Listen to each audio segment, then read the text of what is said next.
We need just a few minutes. They're trying to.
We are.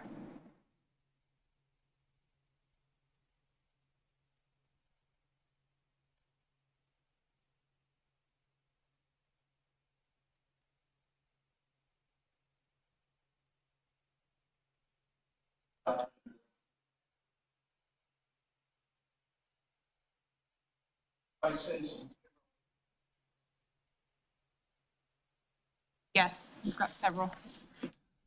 Lynn Fontaine.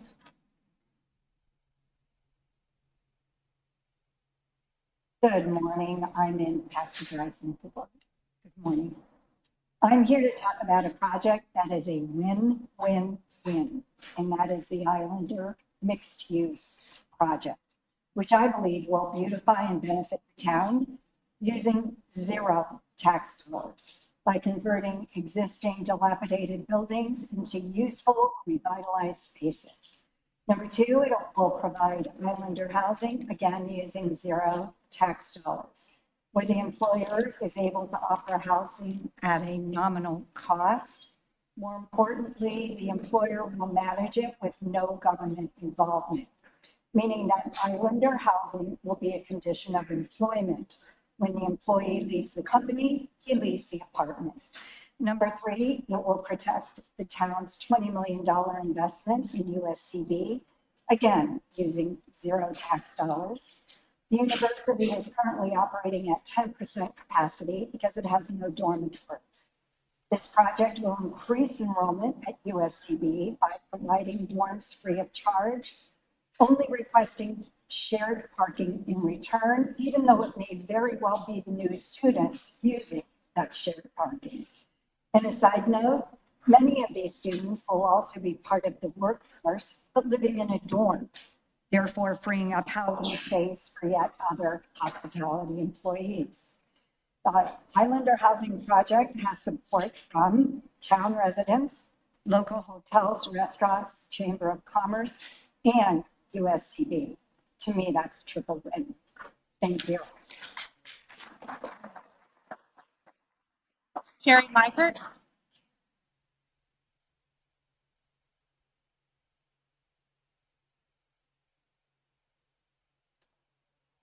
Hello, members of Town Council. My name is Sherry Mikert, and I live in Indigo Run. And I am here also to speak on the Office Way Islander Housing Project. I really want you to support this and support and vote yes on the text amendment related to this project that will be coming up in your next town meeting. Hilton Head Island has spent hundreds of thousands of dollars researching, doing studies, getting consultants for workforce housing. And what do we have? We don't have anything. This is a great start, and this is a win-win because it's not going to cost you or me or any of the people here, like the tax people, any tax dollars. It is a great win. By permit by right, Mr. Despain, he would be able to build property and have 440 beds.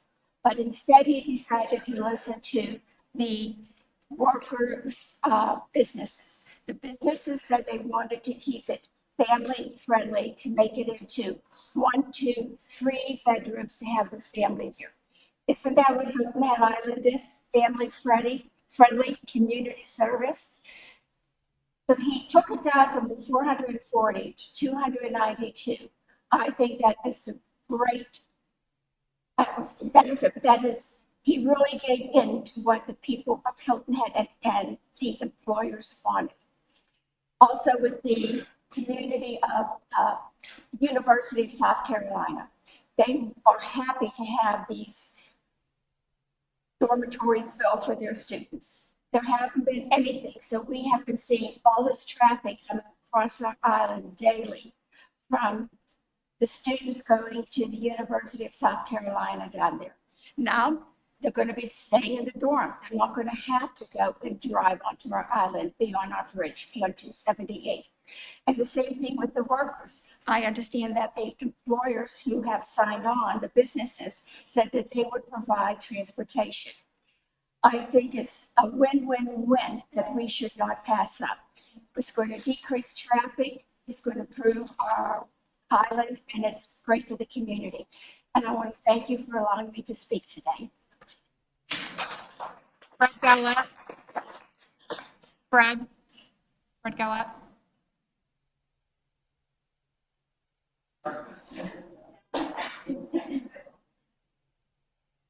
Hi, everybody. I'm Fred Goulet. I just wanted to stand up here and say I'm in support of the mixed-use program by Mr. Despain. I think it makes common sense. Somebody's taking the bull by the horns and going ahead and putting together what we all hope for, and he's doing it without our dollars. And if it falls, it's on him. It's not on us. So let's go ahead and do the common sense, correct thing, and vote to get this thing up and going, and let the community thrive because of it. That's all I want to say, guys. Melinda Tunner.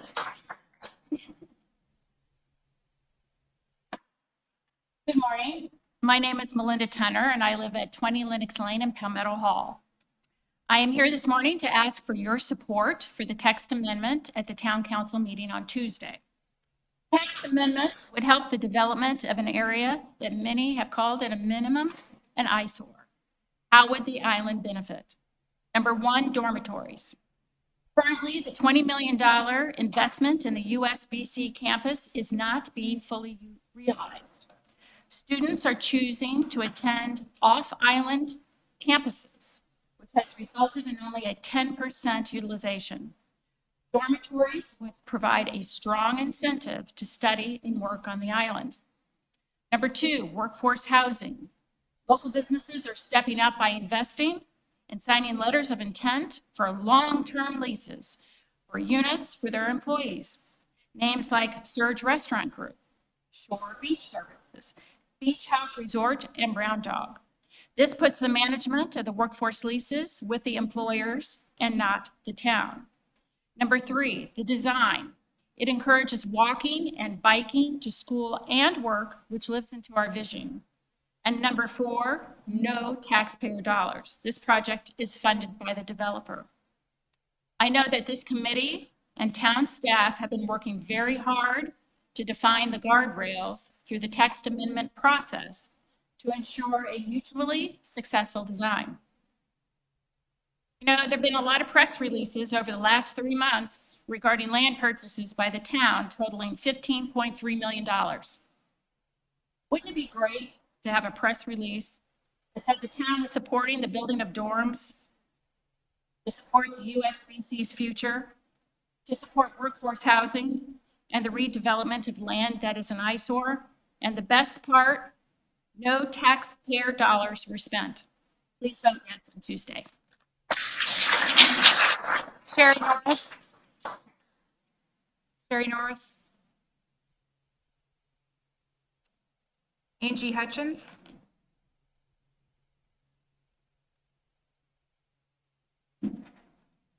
Hi. My name is Angie Hutchins. I live in Shipyard. First of all, thank you to everyone who gives so much of their time, everyone up there and everywhere. They give so much of their time in pursuit of conserving and maintaining this amazing and unique island. I've only lived here 3 years, but I've never felt more at home and more passionate about any place on this earth. I'm voicing my wholehearted support in this amendment for the redevelopment of the area we're talking about. Rather than state more statistics, as others have and will more eloquently do, I'd rather share a poem, and I think it applies to so much. Listen to the Mustn'ts by Shel Silverstein. Listen to the mustn'ts, child. Listen to the don'ts. Listen to the shouldn'ts, the impossibles, the won'ts. Listen to the never haves and listen close to me. Anything can happen, child. Anything can be. I thought we wanted to encourage the dreamers who, just like Charles Fraser, may be imperfect, but they want to build well with what they can, prevent the pitfalls that they know about. Are we championing that? Or are we going to continue championing all the critics on Nextdoor and other places who do nothing but complain, whine, and throw up obstacles to everything? I think this will be a big message in support of this developer who's carefully thought out this plan. And we want to have other developers do the same, just to continue the traditions here and improve for our future. Thank you. Risa Prince.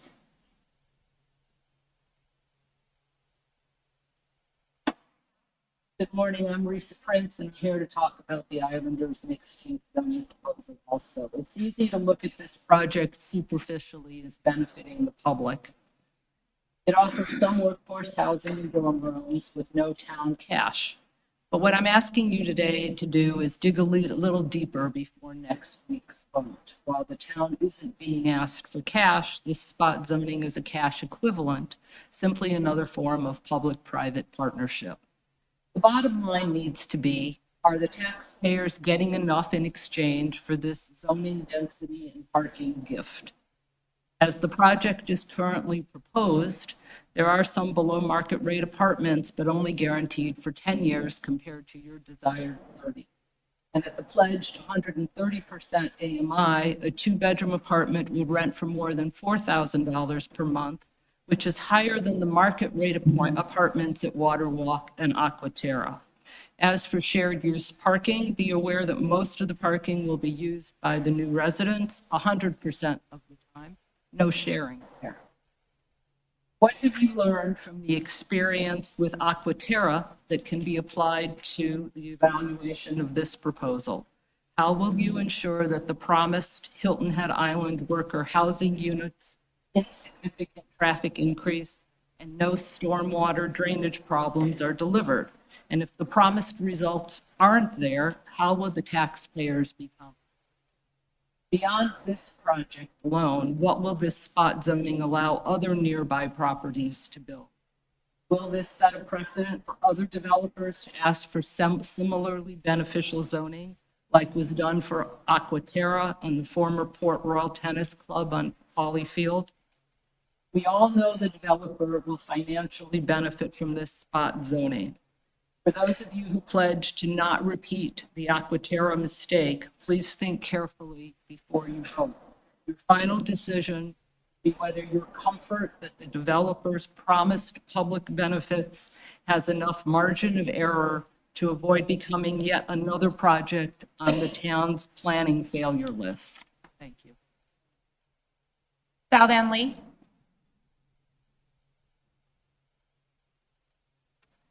John Smart. Oh, here she comes. I'm sorry. Go ahead.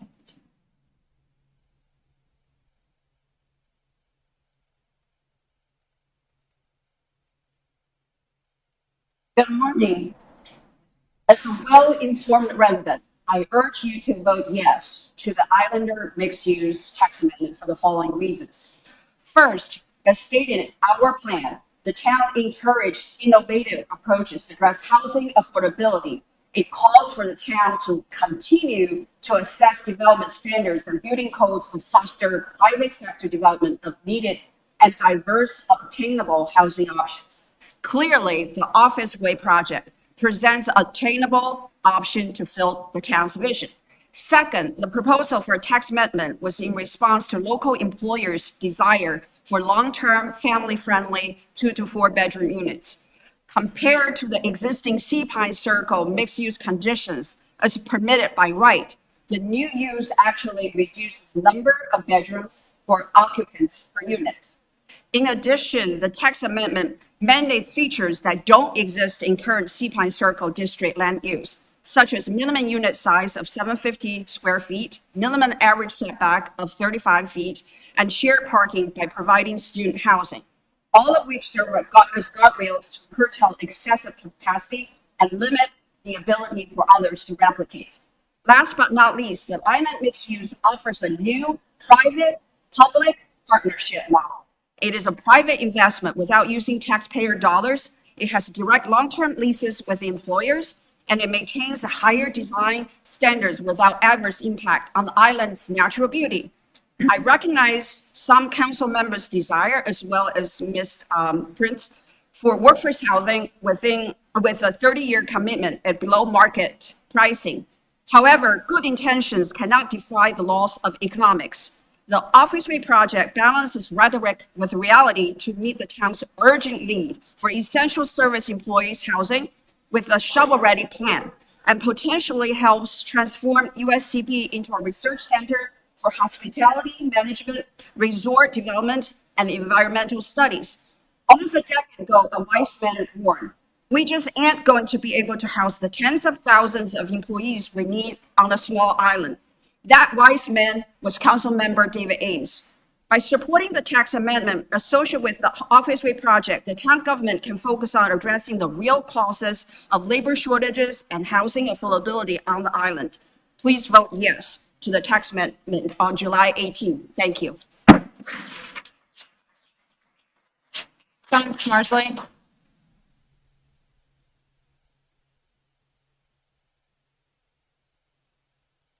Good morning. Thank you for giving me the opportunity to speak. My name is John Smarsley, and I'm a resident of Hilton Head Plantation. I'm here on behalf of a majority of residents in support of the Islander Mixed Use Text Amendment within the Sea Pine Circle District. Living here since 2006 and having rented office space in the RBC Bank, now PNC Bank building, I personally saw the decline of Office Way. This eyesore was noticed by many of our visitors as well as residents year after year for decades. Fast forward to now, we have a local developer partnering with local businesses, including our largest island employer, willing to, number one, create a solution to some of our workforce housing issues. Two, help USCB develop a thriving Hilton Head campus. Three, 100% privately fund the project. Four, repurpose an area in desperate need of revitalization. Five, reduce the potential density by right within the Sea Pine Circle District. As part of the January 24th Strategic Action Plan workshop, under the Connected Community Policy presentation, this exact LMO amendment was identified under staff SWOT analysis. In fact, it was praised by staff to be a key change as part of the smart growth framework. What has changed since January when council seemed to accept this strategy? Staff will speak today on the schedule of the Bridge to Beach District. Islander mixed use is an integral piece to this puzzle. How can we continue to ignore this obvious win-win situation? I ask that if you are questioning this because of previous decisions or potential future government housing authorities, know that this win-win will be the only option in front of you on Tuesday.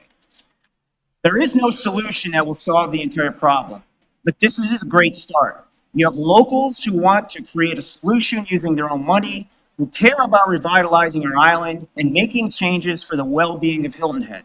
I know this is what each one of you wish. How can you vote no for that? Thank you. Madeline Dowd. Madeline.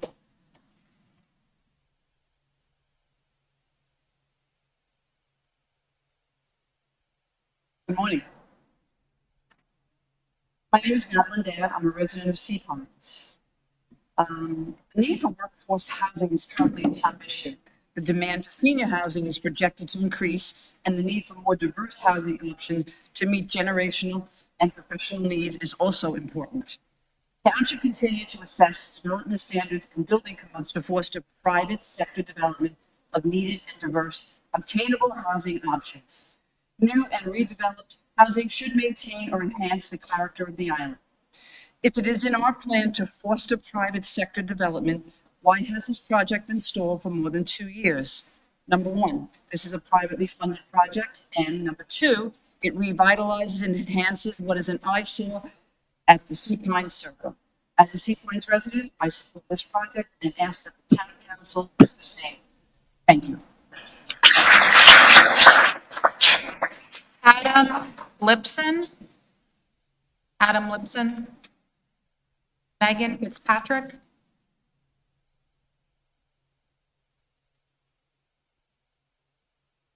Hello, good morning. My name is Megan Fitzpatrick. I live at 24 Ashton Cove. I'm somewhat of a new resident of Hilton Head. I moved here at the beginning of the year. So as an outside perspective, I think to vote yes on the mixed use amendment makes the most rational sense. It's estimated 14,000 workers commute to the island, some traveling as far as 50 miles. Traffic, as we know, is an issue, and this would alleviate some of that burden that's placed on the bridge every single day. I personally applaud the Surge Group and other private entities for taking the initiative to help solve the affordable housing problem on the island. They're the ones that have the most skin in the game. They're the ones that are most affected by the lack of employees. By partnering with the university, it's a win-win situation.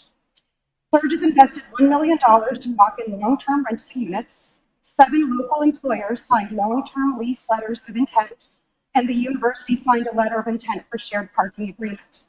The project would save taxpayer dollars, which is what we all want. Instead of the town continuing to spend hundreds of thousands of dollars to try to solve the problem, allow the employers, the private sector, to at least take a stab at it. I personally drove by the buildings that are in question last night. I was absolutely shocked. They're dreadful. I saw graffiti, I saw abandoned couches, and all the windows are boarded up.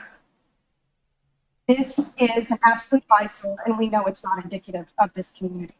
And this is a breeding ground for transients to do God knows what. So that needs to be cleaned up no matter what. As we know, overdevelopment is a problem for homeowners here. It's going to reduce our property values, increase traffic, and reduce open spaces that make Hilton Head so unique. The buildings already exist. They're dilapidated. Why not let Surge and the other hospitality employers revitalize them and put them to good use? It could also increase the enrollment of the university, which I think is a positive as well. On my way home from the dilapidated buildings last night, I stopped at a few local restaurants and spoke with the employees there and asked them, do you live on the island? All said no, that they commute from London. I asked them if they would welcome a project such as this, and they said absolutely they would take advantage of this type of a situation. I also spoke with some of my neighbors in my community, and they agreed that this is the best solution to an ever-growing problem. Although this may not solve the entirety, if successful, it will encourage similar projects to make use of existing infrastructure rather than new building. I see that Sea Pines completed its own housing complex, and I ask, is that a success? I would venture to say yes, as we see this proposal now. The town government should see this as a gift, a creative solution that puts the onus on the private sector, which will benefit the most, and instead concentrate on traffic congestion, more public transportation, the review of short-term rentals on housing availability for workers, and on a personal note, this being my first summer here, the need for high quality of tourism rather than quantity. I was shocked at the amount of trash left on the beaches and a general disregard for our community by various tourists. In conclusion, I hope you will vote yes on the 18th. Thank you. Matt Sweeney.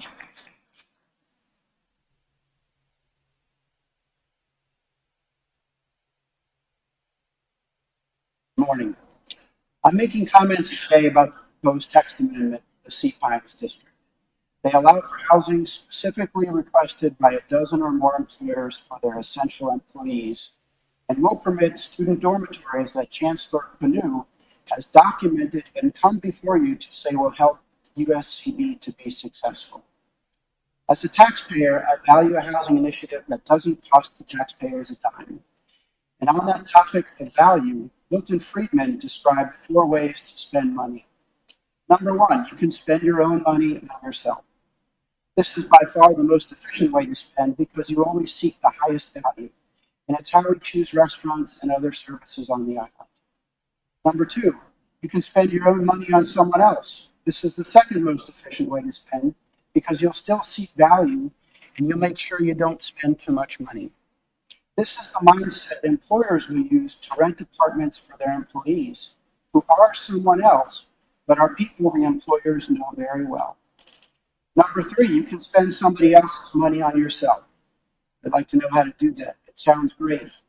But it's not efficient spending because you won't be worried about getting the best bang for your buck. Finally, Mr. Friedman said the 4th way you can spend is by spending somebody else's money on somebody else. In this case, you don't typically economize and seek the highest value. And let's face it, this is the government housing subsidy model, spending taxpayer money on somebody the government doesn't know. The Islander mixed-use project involves the first 2 types of spending, the 2 most efficient ones, and that's why we should support the text amendments. Finally, I have to ask, what are we waiting for? You know, there's a terrific time machine on the internet. It's a website called Pictometry, where you can see satellite photos of the Sea Pines District as far back as 2005.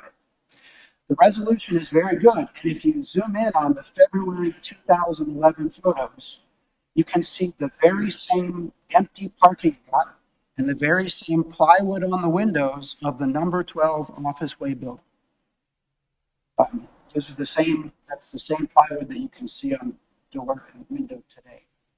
So now, 12 years later, we have a private company that could build a car wash, could build 4 acres of self-storage, or a crowded 440-bedroom housing project without town council's approval. Instead, here's a solution for essential service worker housing that meets the character of the island and the most efficient use of money. So what are we waiting for?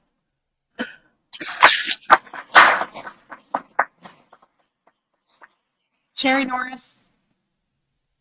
Okay, that's it.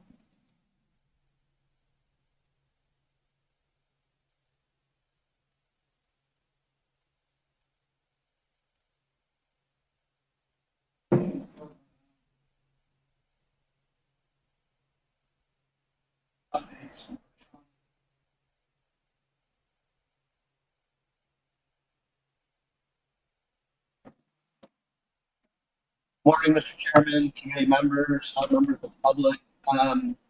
My pleasure to be before you this morning. And I'm just going to tee up some high-level points, and then Missy's going to run through the presentation. I'm going to let the committee know that we, from a staff perspective, have been struggling because of vacancies for a number of months. But I also want to let you know that we have actively recruited and filled many positions. We've had 15 new hires within the last year. I've asked the staff that weren't otherwise obligated. We have a 10 o'clock design studio for some folks who are helping. I think Shauna walked in, and some are out doing field inspections. But I'm going to give you just a list of who we've hired in the last year, if you indulge me for just a minute. Masani Ward has joined us in June of 2023 as a planning intern. She's the daughter of a modeler, executive director for Mitchellville, and we're happy to have her. Dr. Shauna Perry joined us in January of 2023, principal planner with Historic Neighborhood Preservation. So she's been on board just since the early part of this year and is making a meaningful impact and progress in that area of work. Alexis Cook, principal planner, joined us in May of 2023. And if they want to wave their hand or stand up, maybe as I mentioned the names, joined us just in May 30th of 2023 as our principal planner. She is currently the lead staff for the DRB until we fill a town architecture position, and is integrated in the development review, development services division. Trey Lowe and Michael Conley, I'm going to name them both, although I think Trey is here.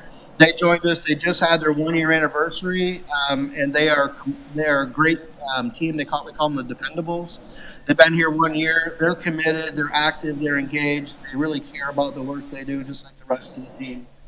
Richard Edwards, we just hired in June of 2023, of 3 weeks ago, I think, as a community planning manager. Rich is in the back there. And he dove in head first into this work that we are currently engaged in, is making an impact and making us better. Ashley Kinrich, principal planner, she joined us also in January of 2022 and is leading the LMO project coordination and again has helped immensely with us moving forward 3 phases. 4A is planning commission in just a couple weeks, balance of 4, and then ultimately the final golden LMO. Maybe it's called something different because LMO is worn out, but the new code that will set that expectation and promise for the future, along with this work we're going to do with district planning and growth framework, growth and conservation framework. I do want to mention Shay Farrar. She's not new, but she is part of our community planning team, and she has been involved in many efforts here on the island over the years, Circle to Circle. After she was the project manager on the Shelter Cove Park expansion and boardwalk that we just unveiled here recently. She has a landscape architecture background and is really helping us and leading the district planning along with the team. Zenos Morris in the back here has joined us as an assistant community development director. He was with Port Atkins and Gensler, high power engineering, placemaking.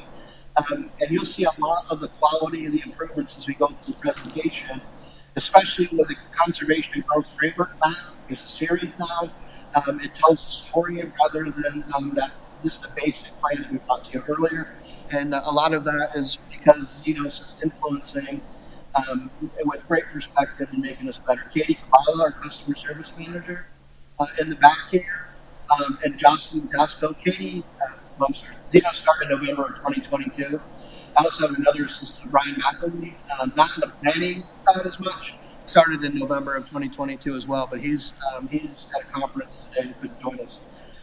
Katie Kabala, customer service manager, joined us in March of this year. Ryan Ebert, who's off today, I think assigned Katie a project in the first week, and I think in 2 days, Brian said it was done. I couldn't believe it.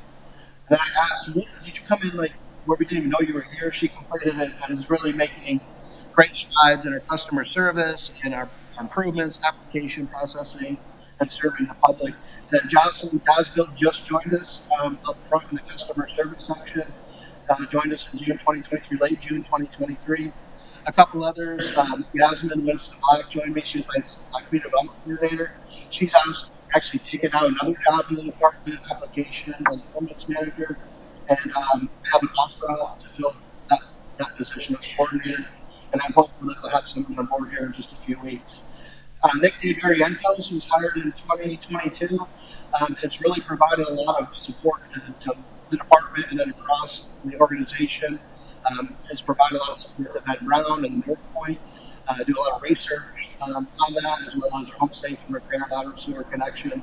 I'm happy to announce that she was expecting and had her first child here early June, so she's on maternity leave. But her 1 year anniversary is coming up here in August. And so we had 14, at the peak, we had 14 vacancies, which was 28% of the overall department. That from a planning standpoint was nearly 40%. And so we had some limitations on our capacity to deliver. And through work with HR, the town manager, our marketing team, recruitment team, and being thoughtful in our engagement interviews, I think we have assembled a wonderful team that will be able to deliver high quality work. And I'm hopeful that you'll see the quality and the pace of these important efforts increase at all levels. We do have a town architect that we continue to interview. I had another interview Friday.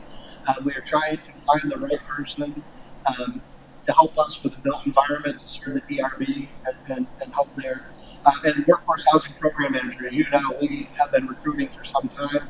We continue, that is a primary focus with multiple meetings each week to vet, evaluate, and interview.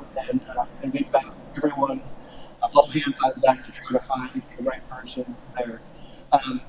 You know, the flip side of this is in order to have all those vacancies, we lost a lot of folks that we had here for many years.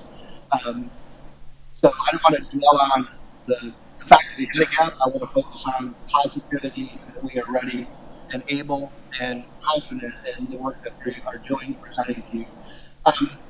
Yes, sir.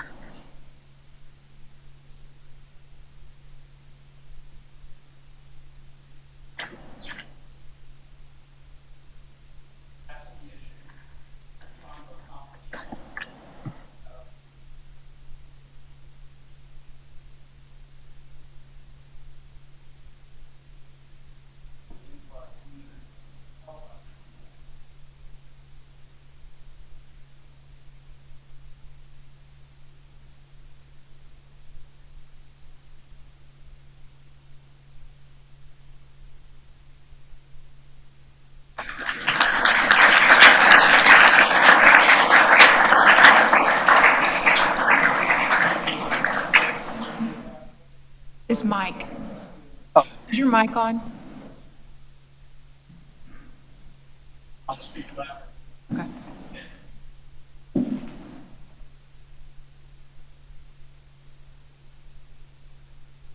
Yes.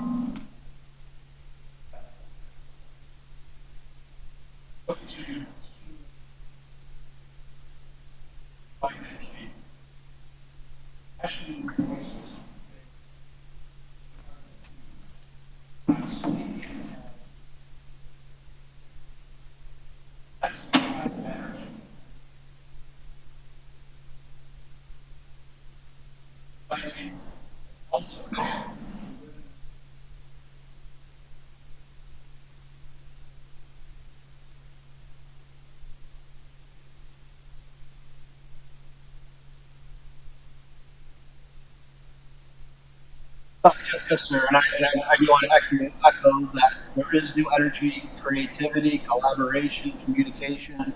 And it really starts with, as we interview, explaining the why about the position, why it's important that we do the work we do. And because I'm going to jump in and lead, and Misty's going to do the main presentation. But, you know, we're here because we're at risk. We've been at risk for some time. From development, transportation level, quality of the built environment and experience. And we're here because we want to make change. I think it's time that we set expectations, make the promise and commitment for public investment that will drive the private sector to understand what we expect from them and to deliver according to a framework. And I'm proud that this team understands that and has bought into that. And without the why, we're just building widgets, right? So it's really the meaning behind that. And I was fortunate to take a leadership class earlier this year and said the employees and the community that know the why are 40% more effective in delivering the work they do because they understand the context. So that's an important part of the foundation I'm trying to build with my team. And I know that everyone that I've mentioned understands and buys into that. So we make decisions as a team, win or lose, right or wrong. We make it as a team now, and I'm appreciative of the caliber of the people that are on the team and their opinions. We learned as we went through Mid-Island District. Yes, sir. Yes, sir.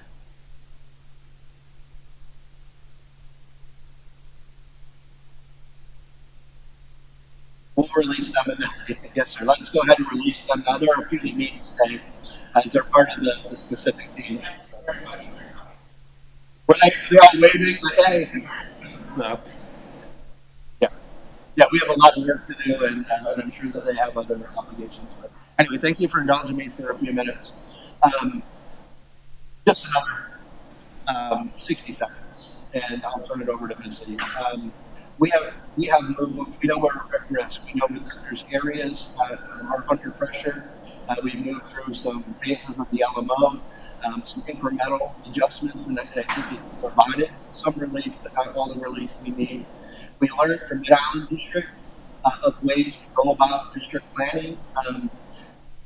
There was some done many years ago when we looked at Bridge to the Beach, Chaplain, Stony initiative areas, but not a complete comprehensive look. So the Mid-Island District gave us a pretty good idea of how to kick the tires and put a framework together for a district plan, including a major park development. But we need to make more of a commitment on the implementation side. I think lesson learned was to really focus on those specific steps and strategies that set the expectations, to make the promise that the public is going to deliver on this investment. And then there's confidence on the other side from the private sector that they understand the expectations and the commitment for the public. And there's no question of timing and implementation. So we are committed to implementation on this side. We have LMO, we have growth, conservation growth framework, we have the district plan, which will lead to the final LMO version and an implementation strategy I think we'll all be proud of. I'm going to close my comments with that, unless there's any questions from the committee, and ask them to see to come up and make me look bad by knocking this one out of the park, if that makes any sense. Yes, sir.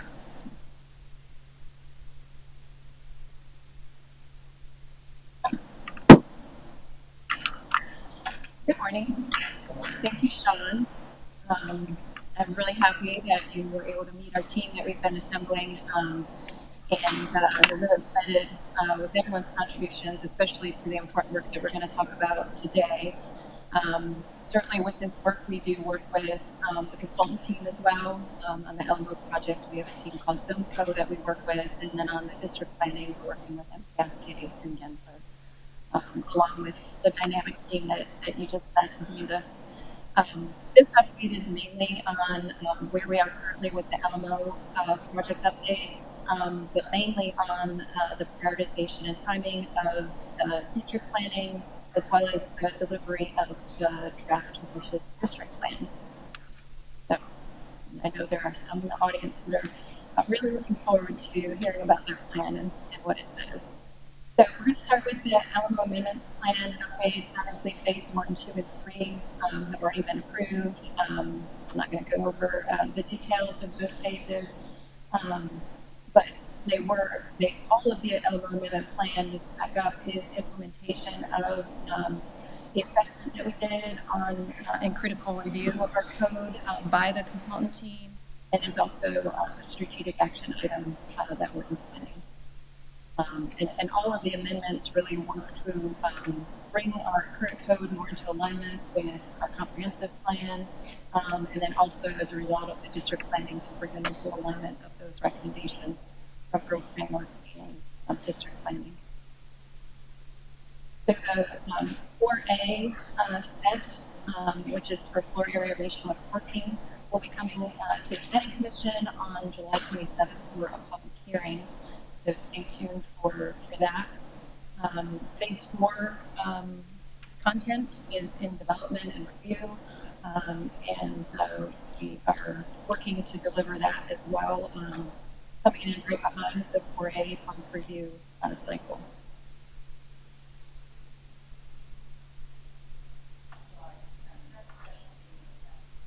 Yes, it is a special meeting. It's at 10 a.m. on the 27th.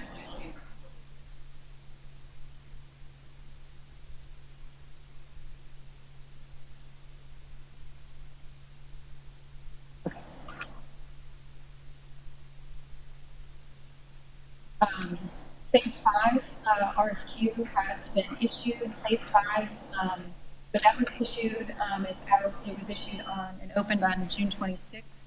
We actually have a mandatory pre-bid meeting tomorrow on the 14th, and bids are due on the 25th.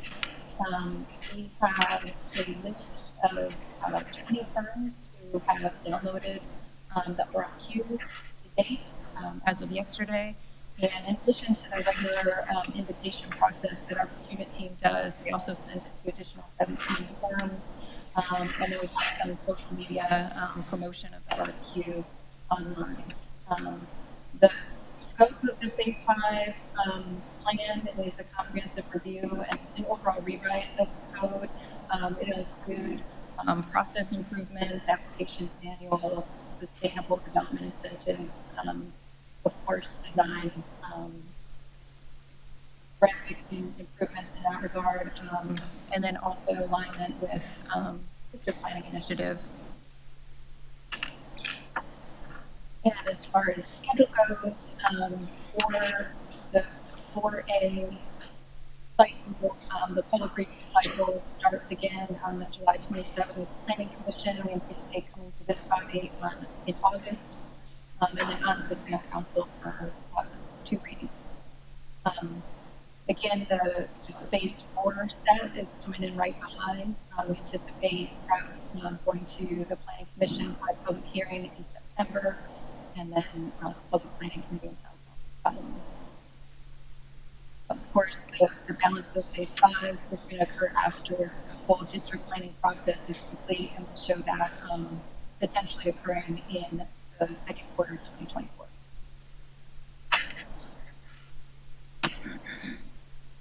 Now we're going to kind of fold into the overall growth framework and district planning update, and we'll go through, we introduced the growth framework map drafts and the district boundary maps to public planning committee in April. And we have some updates and refinements to those maps that we'll go through. It is our intent to publish, to create a page on the website with this information, including the draft growth framework map series, as well as the district boundary map series, as well as the draft Marsh's plan after this meeting, that we will post those online. So overall, what is this project that we're diving into, and with the Marsh's plan that we'll go through, but it's the Mid-Island District Plan already adopted. So overall, we have an overall growth framework map that then drives the individual district plans. The growth framework map is the how and where we'll conserve and grow on the island. It's conceptual, first step into that thought process. And then again, the district planning effort is further refinement. We've broken them into 8 districts. Of course, the Mid-Island District, and then Marshes and Bridge to Beach are the 2 districts coming up next. So overall, it's a conservation and growth management strategy. It will establish that vision that Sean mentioned for future investment on the island, both in the public realm and private investment as well. We talked about too, Sean mentioned that it's kind of a promise that this vision that we're creating through these district plans would be realized through the implementation plans and can be realized over time. These plans have some common themes, but they all will include a future land use map, and then an implementation schedule that will include changes to land management ordinance and a series of recommendations. So overall, the growth framework shows how we will conserve, consider, as well as protect the edges. The growth framework map, when we get to it, will show some centers that are both primary centers and secondary centers. Those are areas of existing concentrated commercial areas. They are the areas that are most susceptible to change, potentially. And the secondary centers are kind of commercial sub-areas. They're potential locations where change could occur as well. And the edges are adjacent to our environmentally sensitive areas, like beaches, marshes, wetlands. This project intends to be mindful of those edge conditions as we plan and design for healthy transitions throughout this planning work. So, as Sean mentioned, we do have a little bit more to the map series for the growth framework map. We zoom out first with a regional context map that shows how Hilton Head Island interplays with the overall region, including Beaufort County, Jasper County, and of course, the proximity to the Savannah, Georgia metropolitan area. And so we are looking for review comments overall of the map series here, as well as district boundaries as we go through those. But then we kind of dive down to the local context of the island, and there's 34 square miles of land area with a permanent population of just under 40,000. We're a barrier island. We have a lot of water, marshland, beaches, wetlands, a tree canopy that we're proud of. They're integral to the makeup of the island and part of our DNA. We also have a number of parks and open space, town property, private conservation areas that make up 1,000 acres of protected land area. And so this starts to show some of those features that make the island very special that we want to make sure that we're mindful of in this planning process. And then on the screen now is the growth framework, the conservation and growth framework map. This depicts the future conversations that may occur for growth as it identifies those primary and secondary centers. The primary centers that are listed include Harbortown, Seapine Circle, Lakey, Shelter Cove, Mid-Island areas. Secondary centers on the map include South Beach, Palmetto Bay Marina, Main Street area, and Skull Creek along the water. There are, again, cited from the prior map, the conservation considerations here that show the marshland, the public parks, and town-owned property conservation land. So it both has those considerations for growth, but also the conservation areas included on the map.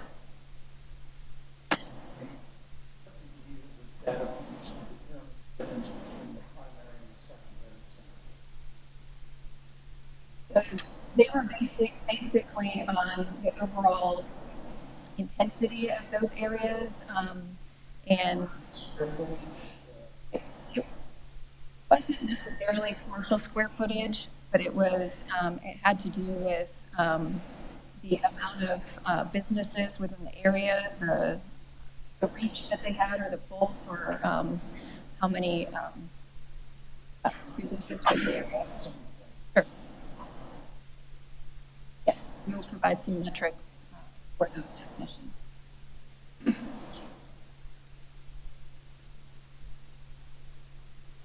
And then the result of that is that then we get down to a little bit closer to the ground in a planning level with the districts.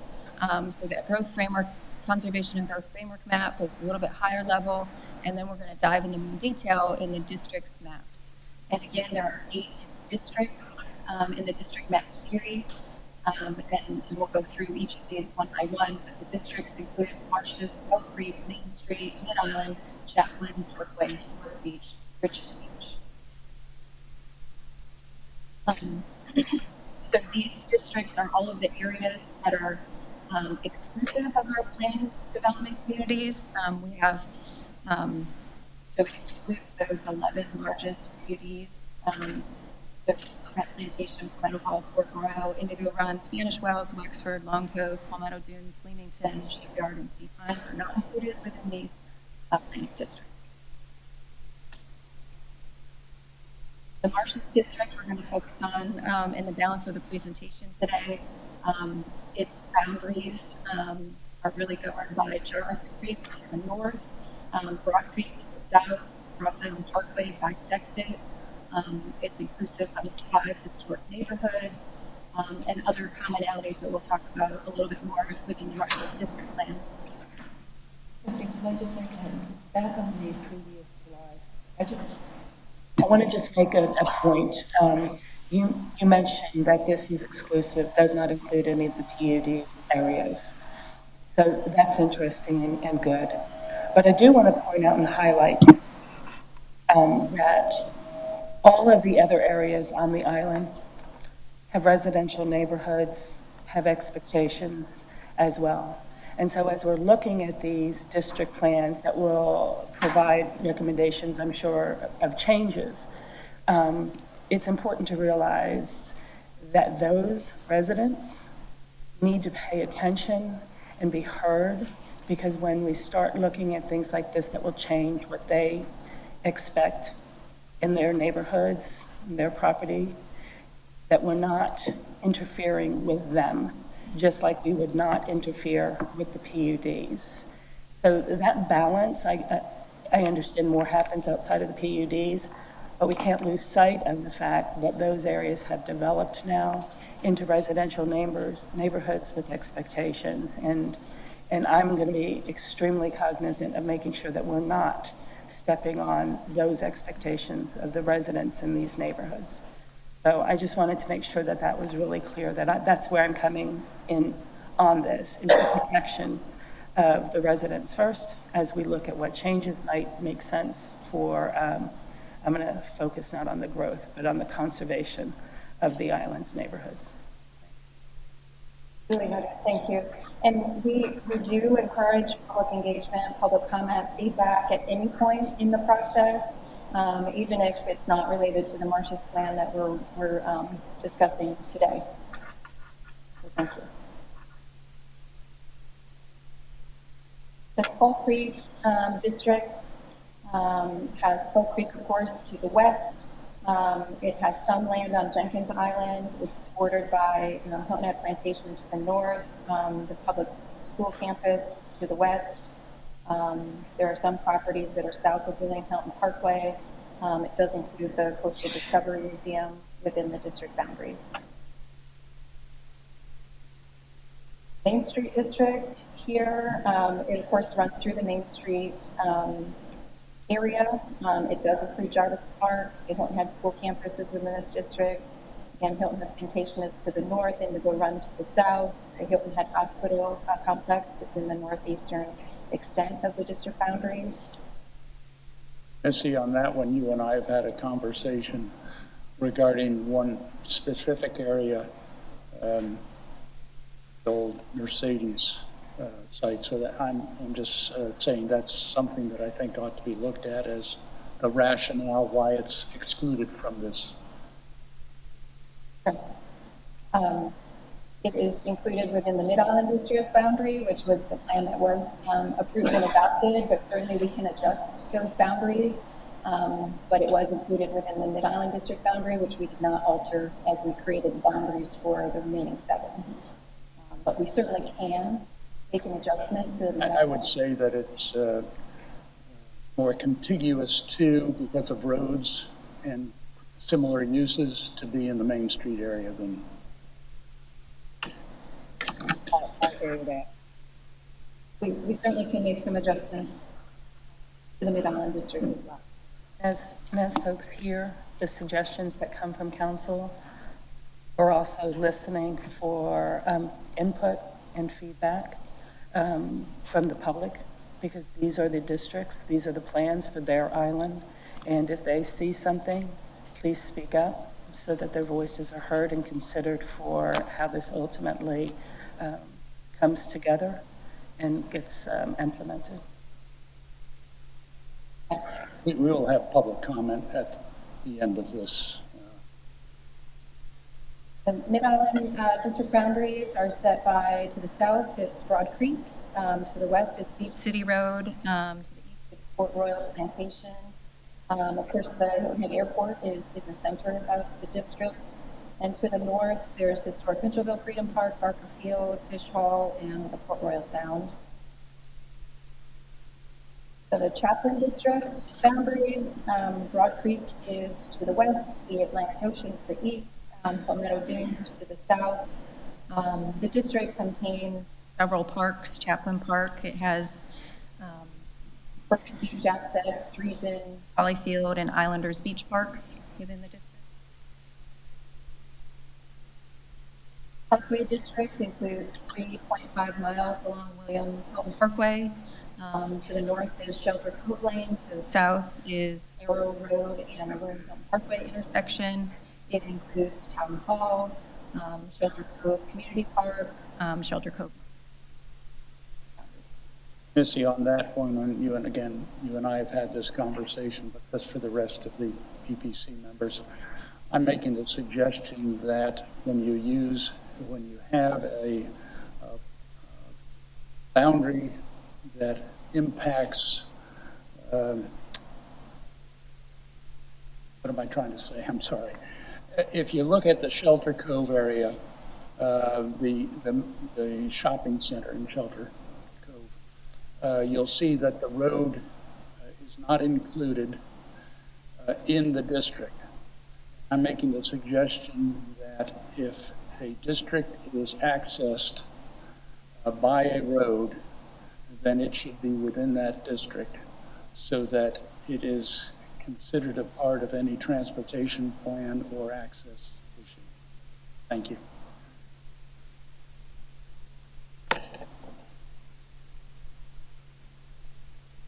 So the Forest Beach District includes 2.5 miles of beach frontage on the Atlantic Ocean. It's bordered to the west by Sea Pines, to the east by Shipyard, Cordell Parkway to the north. It includes Coligny Circle, Coligny Plaza, Coligny Beach Park, Old Lane Beach Access as some of the features within the district. And of course, the North and South Forest Beach neighborhood. Bridge to Beach District is the district that we're working on next after Marshes. We had a kickoff meeting with our consultant team this week, did some district touring, and had a really great couple days getting that project started. So the boundaries are the Cross Island Parkway and the Charles Fraser Bridge to the north, Wexford and Shipyard to the east, Sea Pines and the Forest Preserve to the west, and then Cordell Parkway to the south. It does include the Point Comfort Road and neighborhoods in its western reach. It does include Crossings Park, Palmetto Bay Marina, Sea Pine Circle, USCB, and it includes the corridor of Arrow Road. Yeah, last time our committee met, I called this bridge to almost beach. Yes. Because Forest Beach is where the beach is. And that leads me to ask, and if this is not the perfect timing, I'm going to cover it later, tell me. So the choice has been now to focus first on the Marshes District, and then second on this bridge to almost the beach district. And so how will the staff recommend that we choose the next districts? Given a timeline, which is very helpful on the text amendment, so, and a general timeline on the districts. So is there any information that you can share with us now about who might be next and how that will be chosen? It's an excellent question and one that we were just talking about this morning. We're going to meet yet this week to talk about the logic of how the rest of the districts will run and establish that tempo and pace. So we'll get back to you on that. If I could add a personal note, I'd like to see the Forest Beach area included as one of the next ones, since that will take us to the beach. Sounds good. So before we move on from the network map and the district boundary map series, are there any additional questions on those before we dive into the draft Marshall's district plan? Chrissy, I would say that I appreciate the staff's dedicated and detailed work on this. I think the design of the districts is logical. The naming of them identifies them well, so I'm pleased with the general layout of that. Thank you. And can I just, as a point to help other people understand what the districts are versus what we currently have?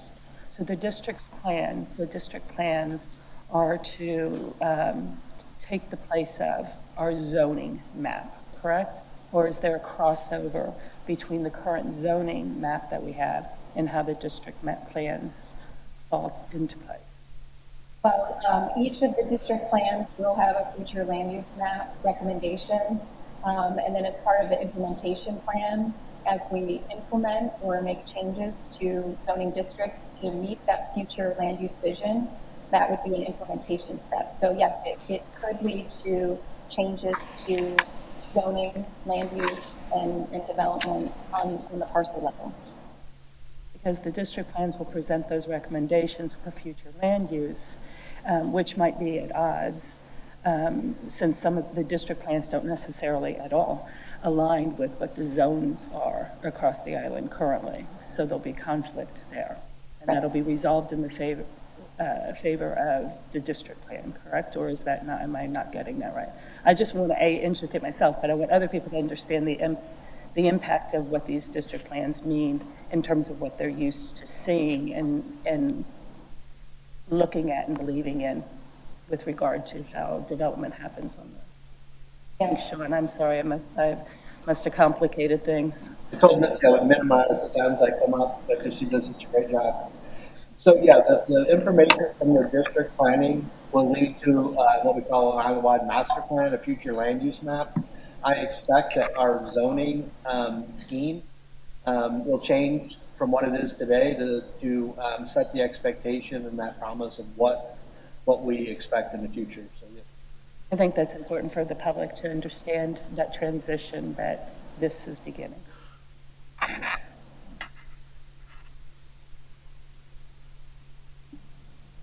The draft Marsh's district plan, we're going to go through just the presentation of it, but we do have an actual draft plan document that was emailed out to the Public Planning Committee. We then intend to publish it on our website for additional review. I want to welcome. After today?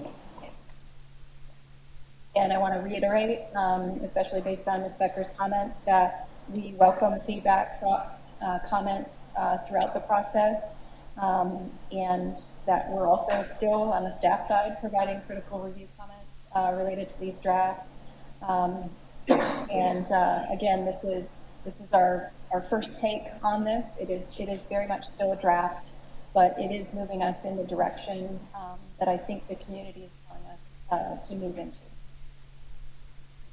So overall, the draft plan is organized into 4 sections. There's an introductory section, some detailed district analysis that we'll go through, and then how that analysis leads us to a strategic direction, and then finally an implementation section, which does include that future land use map and amendments to the LMO to implement it. So that's how it's structured. Again, the boundaries of the Marsh's district were already described, but again, they're highlighted here as well. And we go through some analysis on some other features within the district as we go through that analysis. So the process, of course, is that we're going to look at existing plans and studies along with new inputs along the way and all of the engagement comments throughout the process. We do have some existing plans in place, our plan and the Gullah Geechee Culture Preservation Project Report, the Park and Recreation. Those are all directly influencing these strategic directions and implementation. Then it will result in this new vision for this particular. The community conversations that we've heard focus on conservation, There are several themes from some of the community district around both the pace and scale of development, the existing development regulations and that sliding scale in the RM4 district. There's some concern about the rise of short-term rentals island-wide, and then opportunities to look to better connect both internally and externally pathways. And part of it is both the pace and scale of new development within this particular district. There's, of course, a high demand for land. It does have some of the available land for development that remains on the island. So the pressure within this particular district is higher than others. Missy, can you explain level up development regulations? I'm not sure I understand that wording. Yeah, it's mainly just to kind of equal development regulations. Right now, we have that sliding scale based on parcel size. And so how do we maybe look at that a little bit more evenly? Look at changing the word choice there. RM4 means 4 units, doesn't mean 4, 6, or 8. Maybe you have a slide. I know the document we have gives a little bit more definition for it, and especially reining in overall density and adding architectural standards. Those will be the levels used. Yeah, it's the quality and appropriateness of architectural standards and design and layout of development. Level up of development regulations. Thank you. Can I just ask a question for clarification? Level up, that sliding scale. Traditionally, right or wrong, we do not round up. We round down. Is that correct? Or density? Thank you. When that development regulations bullet also is about context sensitivity. That's really important as we develop, as well as design and scale. There are a number of things within the district analysis in the plan that goes through in great detail. It includes several pages on demographics and economics, utilities, road network and capacities, neighborhoods and cultural assets and historic neighborhoods, our natural systems, town-owned property, our pathway network, of course, the floodplain. Marshes is important.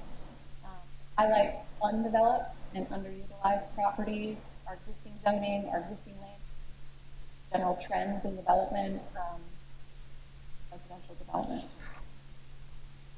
Some of the key findings overall within that analysis are that there are more full-time residents.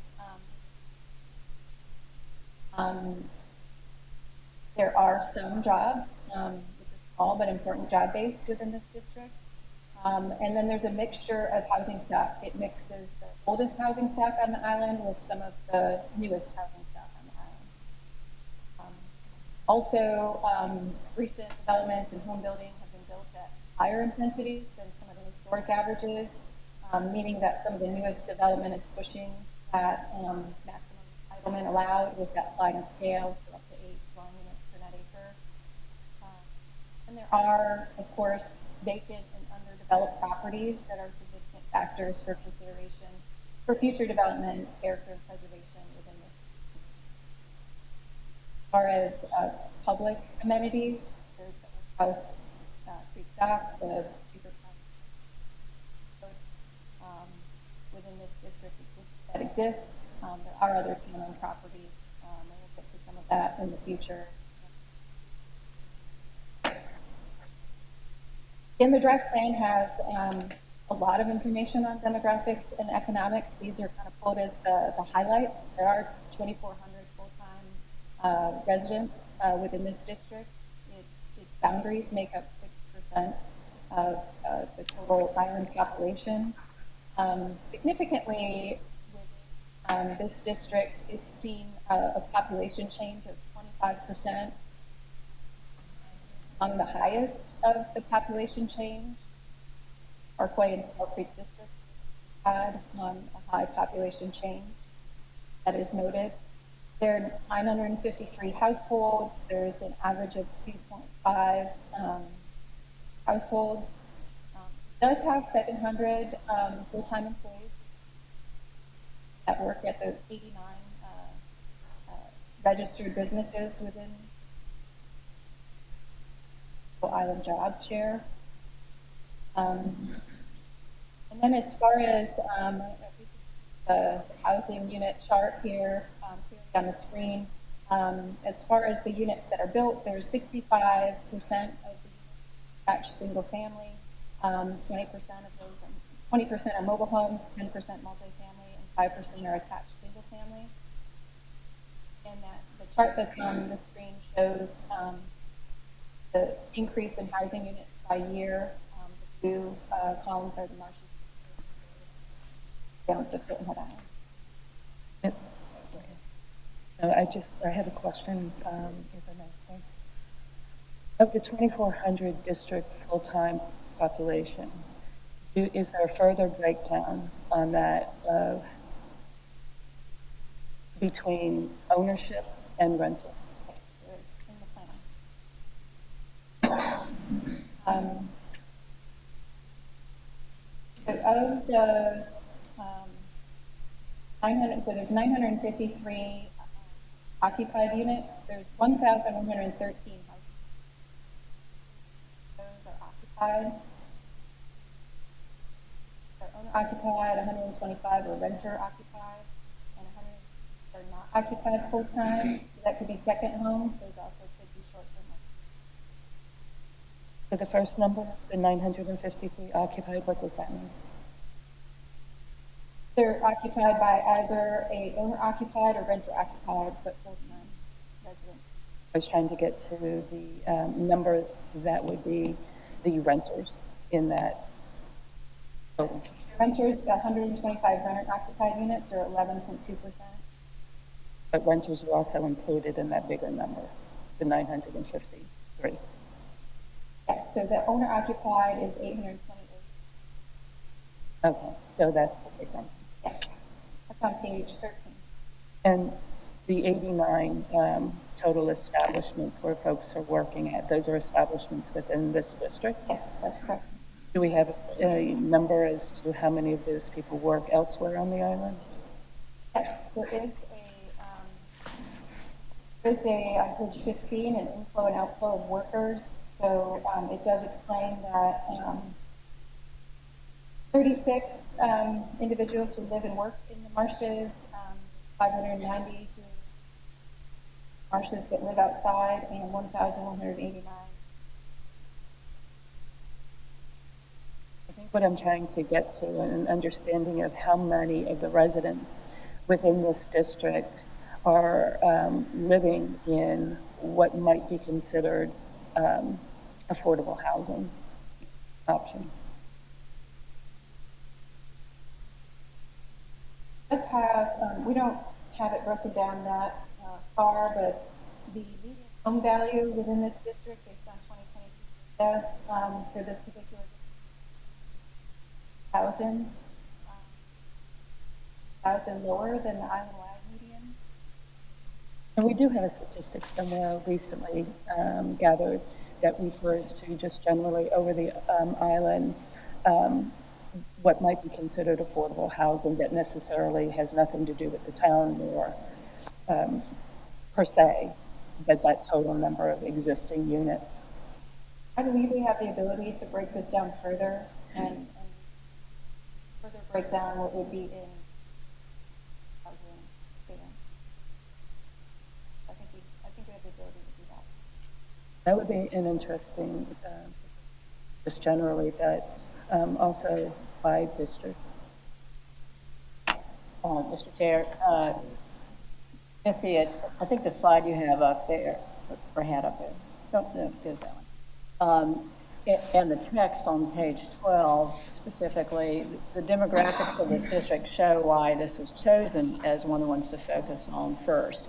And that is the increase in population, the number of vacant or underused properties, and the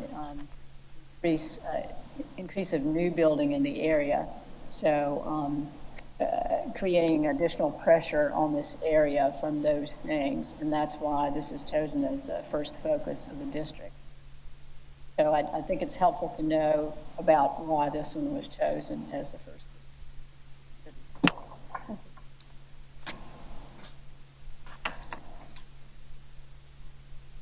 So the analysis then goes through various systems. The first is the roadway network. It includes highlights in the little orange circles, 2 intersections that are considered challenged intersections, outlines where major and minor arterials are. Of course, William Hilton Parkway has an average daily traffic of 39,000, Spanish Wells at 10,000, Marshland Road at 9,600. Spanish Wells, it was identified in the plan, identifies that it's operating at 30% of the existing capacity based on the 2022 average daily traffic counts. And Marshland Road is operating at 56% of existing capacity. And then, of course, there is a major arterial of the Cross Island Parkway. There are other minor arterials, including Matthews Drive, Leather Mutton, and they allow for some additional access and connections within the district. But certainly looking at roadway network and capacity as part of the district analysis. And there are some recommendations in the recommendation section for some improvements to some of those.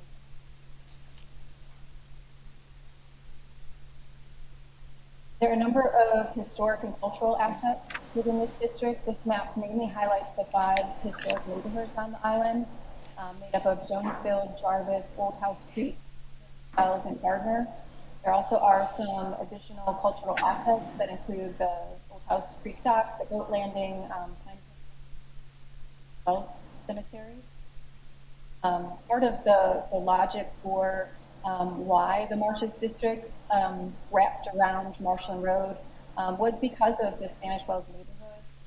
As we looked at some of the logic for defining some of the district boundaries overall, we didn't want to bisect any existing. And then as we looked through a little bit further, Marshland Road and Jonesville, Spanish Wells neighborhoods have commonalities in their environmental features.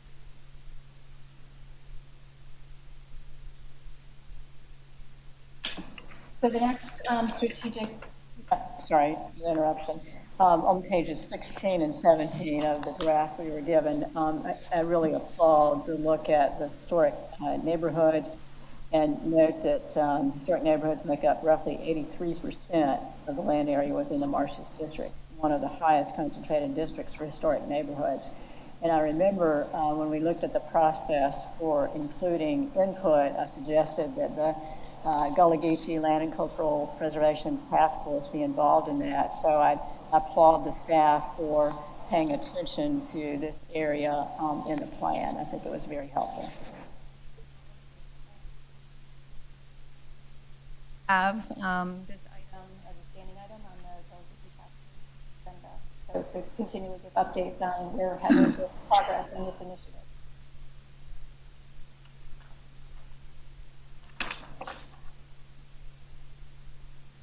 So there also are a number of existing natural systems and town-owned property. The natural systems include the marshland and the associated water systems in the area on this map. Also, the town-owned properties highlighted on the map. That may not be very visible on the screen. It includes labeling of the stables property and the proposed project in Marshland. Just note, just outside of the district, but that the coastal district, but border it to the north. Important just to kind of see the spatial relationships of the natural systems and property on this map. Provide some linkages and have roughly 5 miles of existing public pathways within this district, and this plan acknowledges that there are some gaps in connectivity, mainly along Jonesville Road and west towards Jarvis neighborhood. Also initiated some designs and permitting for roadway and pathway potential projects within the district. This features both existing and proposed pathways. The proposed pathways are dashed The pathways, those proposed pathways are included in the current CIP, as I recall. Of course, on Interior Island, flood risk is important. So the susceptibility to flood risk is something that we're looking at in 555 acres. Does fall within the 500-year floodplain.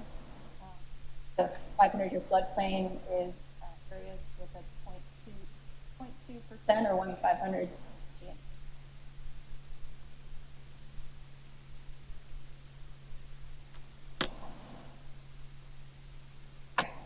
This slide shows the undeveloped properties that are highlighted in pink. It also identifies developed properties. Black are the parcels that are over 5 acres. They are black boundary of their parcel lines. There are 290 undeveloped parcels, or 16 parcels. There also are a number of underdeveloped properties within the district, so around 50 acres that not developed to its fullest entitlements and potentially at risk of development. Having troubles getting my arms around underdeveloped properties. Thing is, there's only been partial development on there, and there's undeveloped land that's available, or that the buildings that are there are in an older or dilapidated condition and therefore subject to redevelopment. Both. There are parcels that have maybe 1 or 2 homes on them, and they have additional density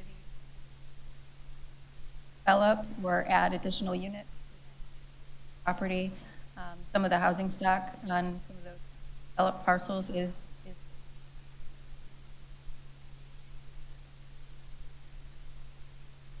So that'll be a focus as we're moving forward with planning here, the underdeveloped properties. undeveloped, yes. Yes, thank you.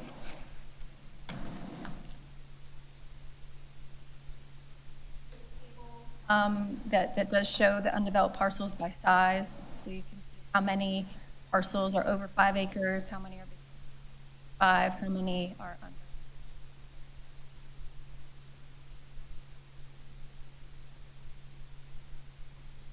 Of course, we go through the existing zoning. The district itself is primarily, more than 2/3 of it is designated RM4 or low to moderate density residential.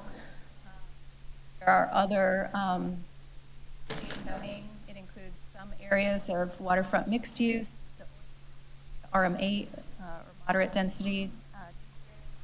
There's some neighborhood commercial. There's some light industrial, including district park and recreation properties, as well as some planned development. Of course, the RM4 existing density does have that sliding scale that we talked about, where the density is based on the parcel size. So parcels that are less than 3 acres can develop at 4 dwelling units per net acre. Parcels between 3 and 5 acres can develop at 6 dwelling units per net acre, and over 5 can develop at 8 dwelling units per net acre. Overall, within the existing zoning, even though RM4 allows that sliding scale, a lot of the existing built density across the area is much less than that. The average across, for residential properties across the district is developed at 1.1 dwelling units. Although you have the existing zoning, the existing land use shows, regardless of zoning districts, what the parcels are actively being used for. The largest use is single family and mobile home at 1,222 parcels. Also are a number of undeveloped parcels, the 292. the overall makeup of existing land uses that exist today. Do you have a breakdown of single family versus mobile home and by percentage? You don't have to give it to me now. I'm just curious that you do have it. Okay, thank you.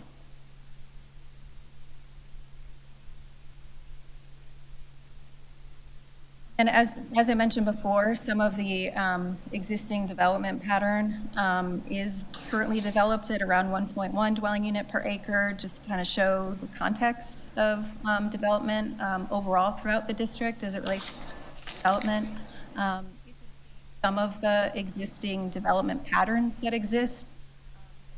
On the top shows around 19 acres or 28 parcels that is between 1 and 2 dwelling units per acre in its built form.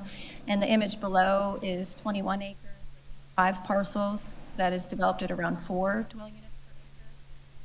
How they look very different from a context standpoint from these 2 aerial images. But overall, within the Marshes District, there's 5% is zoned for residential.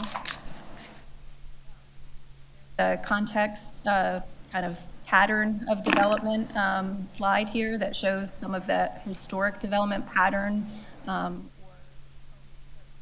bit more land area, that development pattern.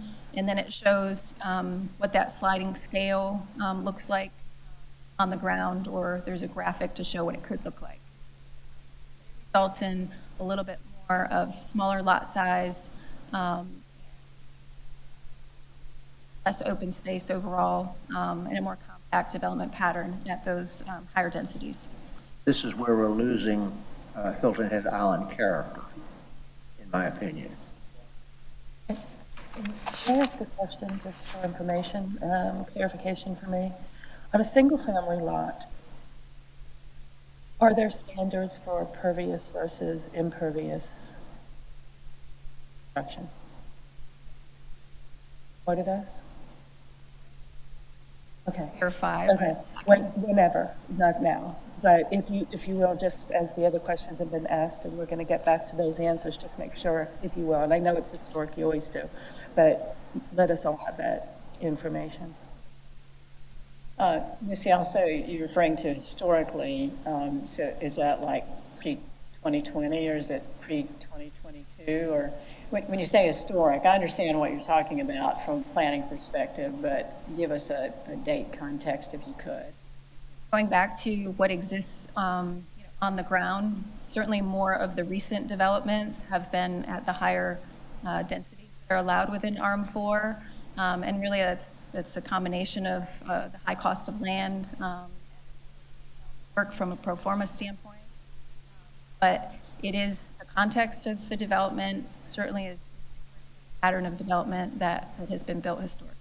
And here in this area, it's probably the last year or two where that increased density has occurred as opposed to some other districts on the island, which might not have been as impacted by recent dense development. I think you're bringing up a good point. Probably know when we started getting pressure to up to the land beyond what we traditionally thought was a low-density single-family area. I'm thinking of Silver Moss and some of the other places, but there are even other examples that go further back. Analyze that data and get back to you. Head into the strategic direction overall for the plan. Of course, the plan has some themes. Those themes are to make sure that we protect and enhance the things that are important. So the people, goods, our culture, the environment, parks and open space, and then make connections throughout. So connections to people, to open space, to neighborhoods, to community, destinations throughout. And really the success of these plans is going to hinge on the quality of our open and public spaces.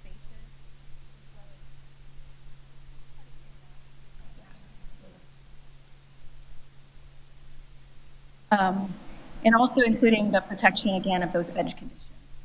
So, so that's kind of the strategic theme overall for these strategic implementation recommendations, and are threaded throughout all of the recommendations that will follow.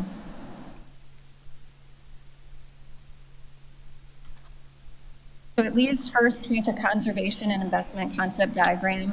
And this document shows both the town investment in both resources and projects, as well as long-term protection overall. It shows the improvement to the intersections that we talked about previously. It shows areas that we would look at protection of the edges, neighborhoods for conservation, areas that currently have businesses, and then the importance to sustain some of our historic neighborhoods. It threads together those pathway connections, but it's an overall kind of concept for that overall investment to the area to foster both the built environment from the public realm that we're committing to, and then showing where those important conservation themes are to support the private land use.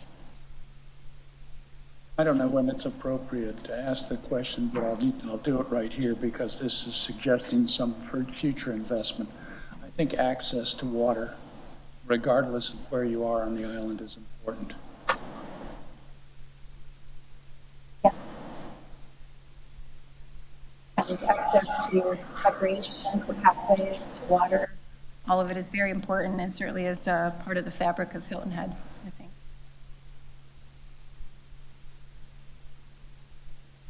So this brings us to the proposed future land use for the Marshes District. Largely is one neighborhood type called Low Country Neighborhood. It's the yellow. The green is park and open spaces, retail service and lodging in orange, religious or areas, and then some commerce, which is. This begins to tell that story of that future land use. We apologize. Go ahead. Go ahead. Okay. So the future land use also is based on guiding themes. What off? It is off.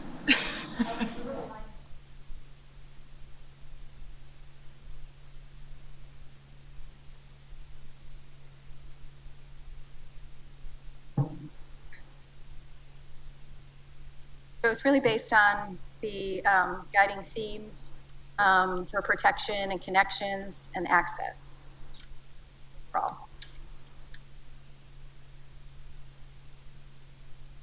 Within the future land use map, it has some future land use typologies, and we'll go through them each one by one. The Low Country Neighborhood is the largest typology within the future land use map. Its uses include single family, and a density related to whether the development type is for family compounds or subdivisions or all other residential.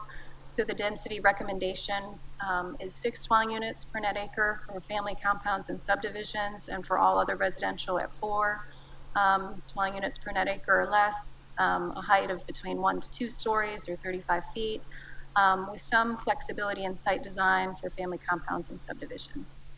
So to understand, Low Country Neighborhood would be a new zoning classification under the new rewritten LMO. Excellent, thank you. The typology for commerce here includes the use types are commercial support services, warehousing, light manufacturing, a floor area ratio to help govern the density at 0.4. With a maximum total building size of 25,000 square feet, a height between 1 and 2 stories or 35 feet or below the existing tree count. So, okay. So 2 things, but on this slide first, and probably most importantly right now, I'd like to see a comparison to this land use versus what exists today. And secondly, height's always an issue for me, and so all of that information by comparison will be important. And while I understand that below existing tree canopy has a very traditional place in the way we see Hilton Head, I'm uncomfortable with it because it doesn't really define anything. We will certainly get the comparison of, Missy, on the single-family residential, there's something that says historic properties include mobile or modular residences, like compounds, home-based businesses. I think somewhere in this plan, we ought to determine whether our long-term expectation is to have mobile homes on this island, or are we really trying to do things that will allow people to own a house? On the commercial,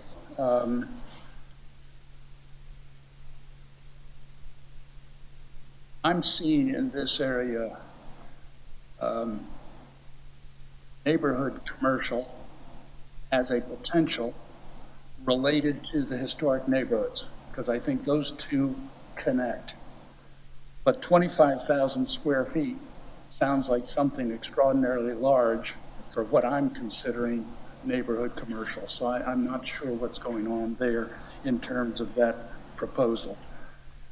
On top, in the language under retail services and lodging, I'm not sure you're there yet, it says uses are not clustered and well buffered from surrounding neighborhoods. I'm questioning the word "not" there.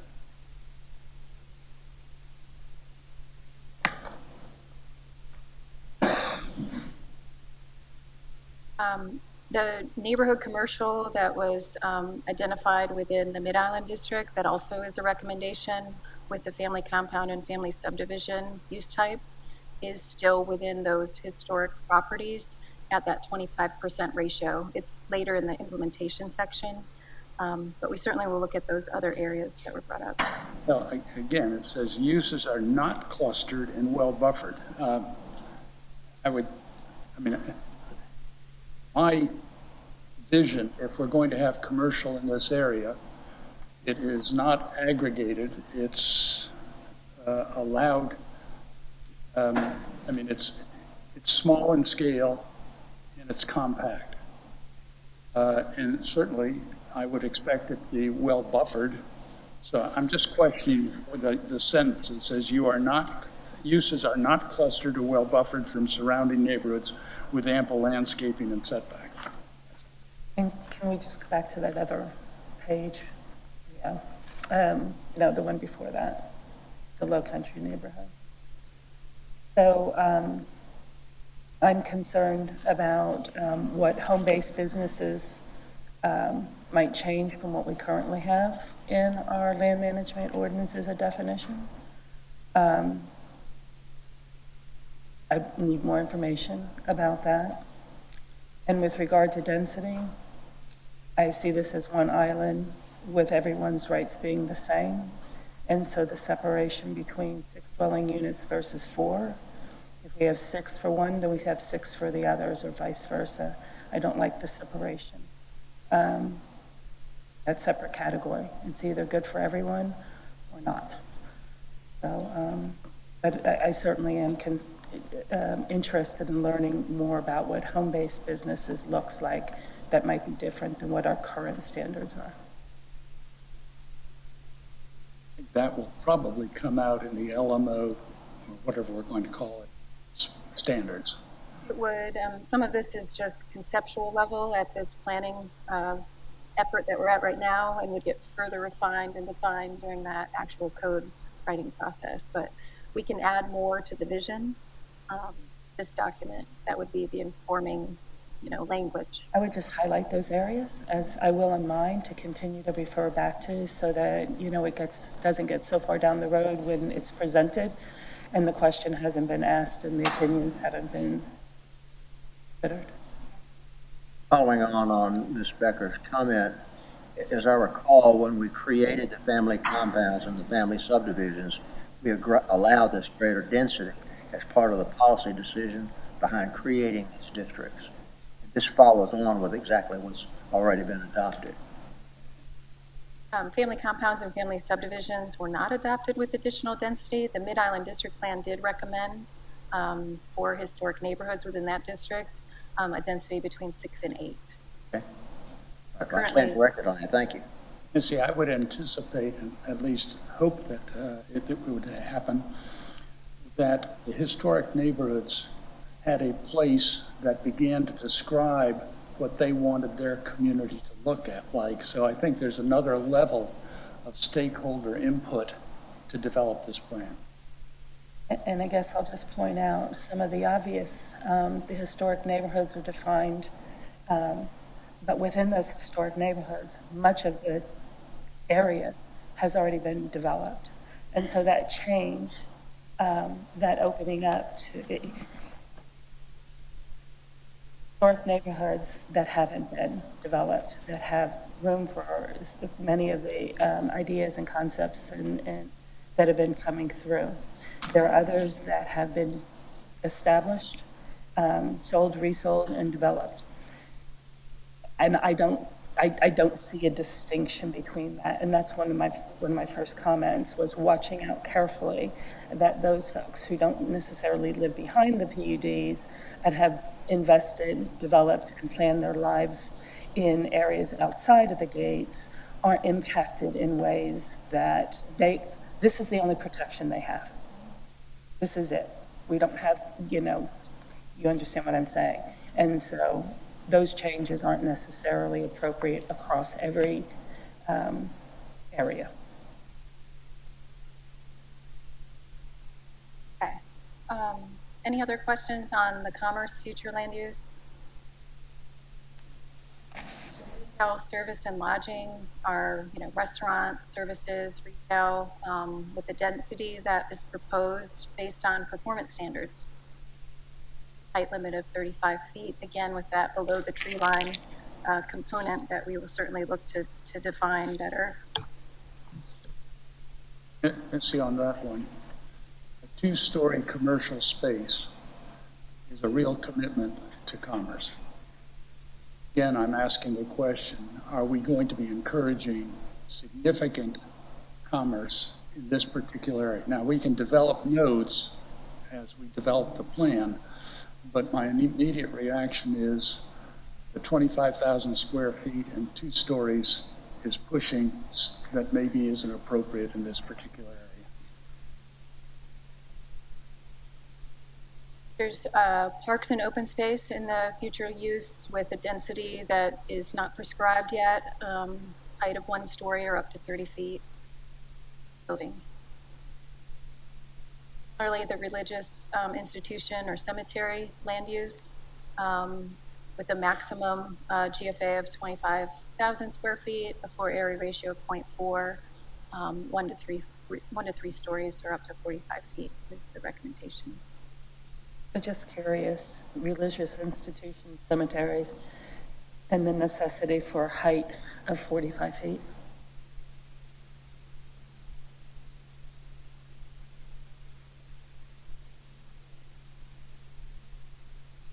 Misty, the questions that have arisen regarding the size of commercial activity, retail, and religious institution, are those numbers based on existing uses, or are those based on possible future uses?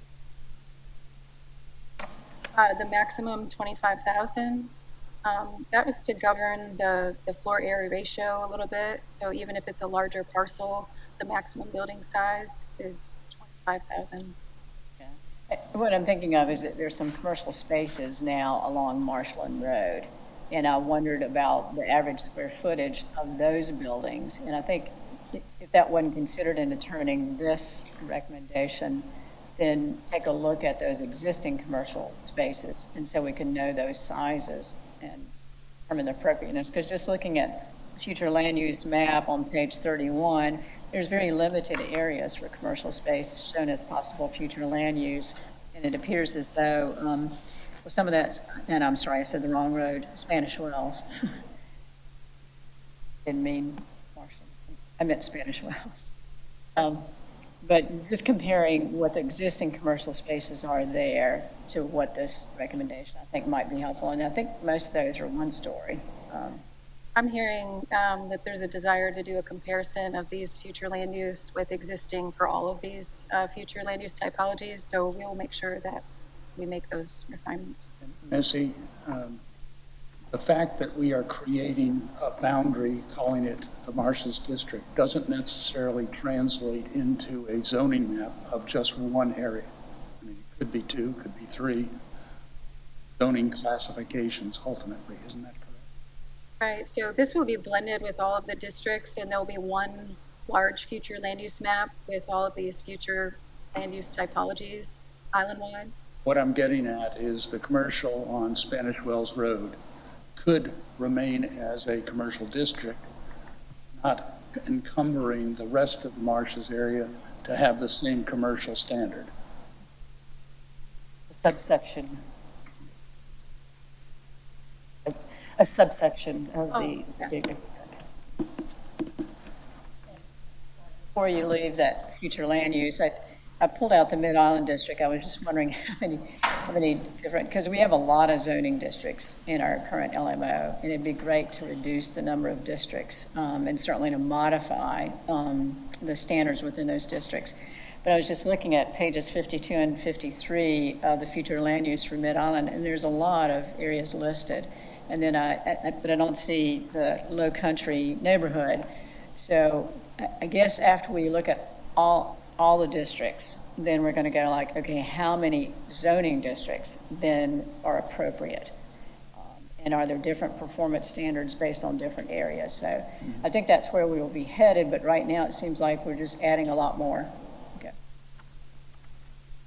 I think the point's well taken, is it? And I trust the process, and I appreciate the opportunity to provide input and listen from our residents as we move along. But right now, it seems like, is this more complicated than what we currently have? And being able to advise potential developers or residents who may want to build their dream home and know that they're within a safe, they're safe doing that they have the protections of the town and making that personal investment. They seem right now, and I'm trusting, that it'll get complicated now and get easier as the parts start to come together. Right? Yeah, but we're watching, right, and listening, and yes, yeah, it's interesting. As we go, the process will get a little bit clearer, and ultimately, once all of the district plans are married into one document, one future land use map with future land use typologies, it will.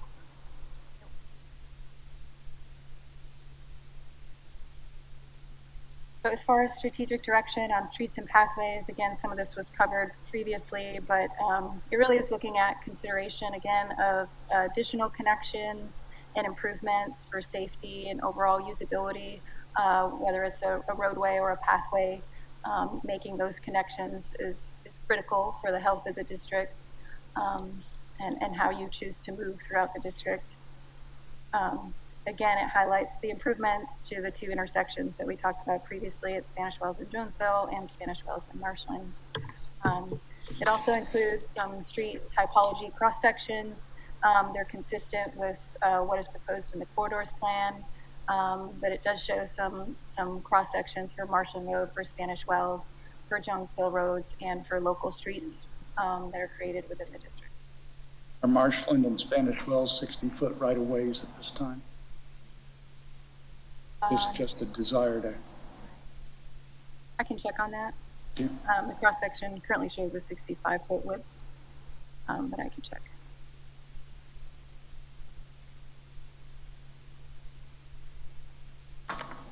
So the document does have a very robust implementation section. It's 14 pages of implementation action items in the draft plan, and they're organized in 9 strategic actions and associated tactics. It has a grid for that implementation timeframe, who's responsible, who are the partners, kind of how do you strategically implement the vision that's created in the plan. And And then we go through on the following slides, those 14, or those 9 strategic actions. So the first action plan, or item A, is to align the LMO with the intent of the Low Country neighborhood character area. And there are a number of tactics that focus on zoning alternatives and densities, development regulations for scale and context, defining additional specific land use criteria, performance standards, and enforcement procedures. It's a lot more detailed within the plan for all of these, but wanted to keep it a little bit high level in our preview today. Missy, clarify for me if we're saying that the Low Country neighborhood character area, 100% of the Marshes district, then we're going to have non-conforming land uses. Are we going to 100%, or are you thinking that there'll be subsections that may be called out? Or is it too early to answer the question? Well, it's a little bit too early to answer that because that detailed analysis at the LMO level of, how many formerly zoned RM4 parcels that could have a zoning class of Low Country neighborhood would become non-conforming based on those performance standards that are identified later. But certainly that detailed level of analysis would come at Thank that you. point. That's fine.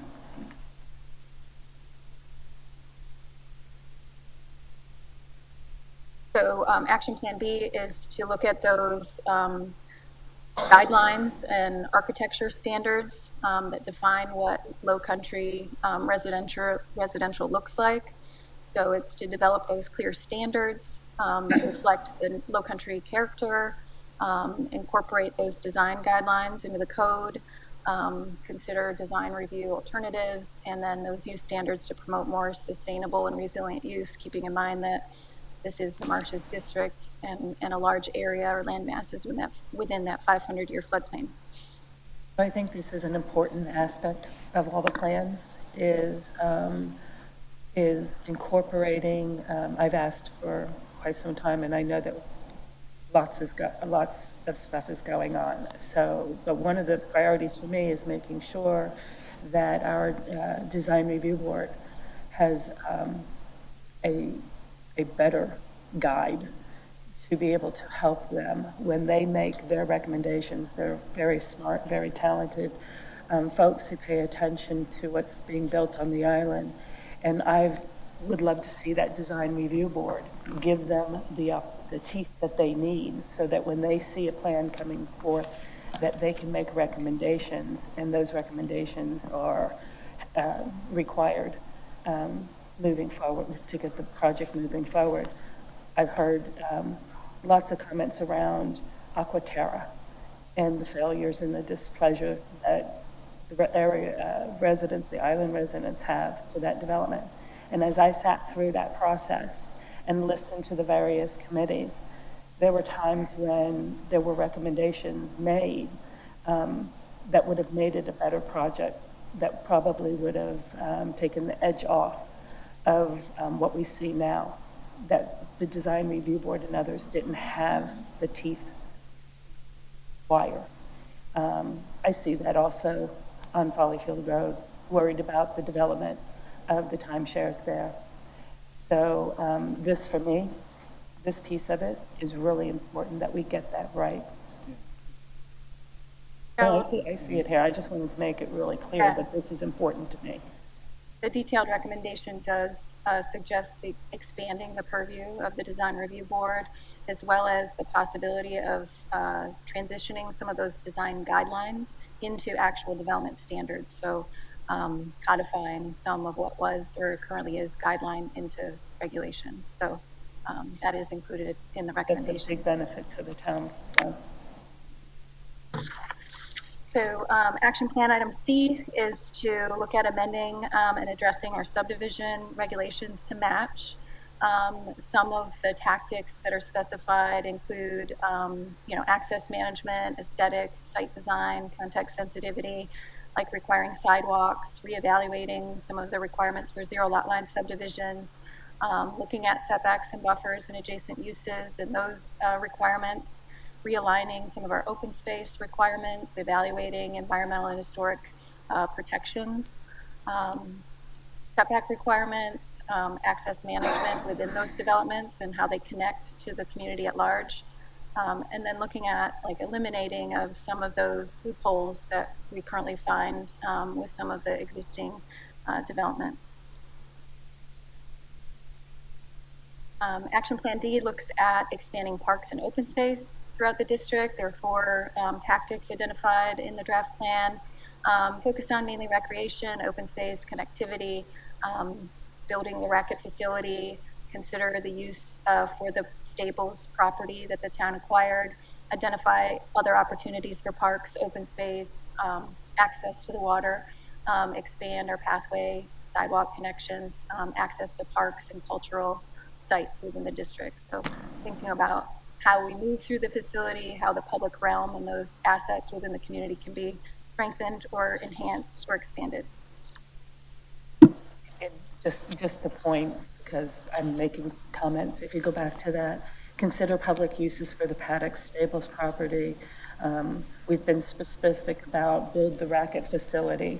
I would rather see in that line, that bullet point, rather than consider public uses, that it says something that's more specific to returning the paddock stable property to a stable, something that is open and available to all the residents on the island in one way or form, whatever that takes, but that it stays with its previous use as a stable. Oh, with all due respect, that could be a possibility, but the town council hasn't yet made a decision on that, and I think it'd be a little troublesome to include that specific of language in a district plan. I think something more broad would be more appropriate.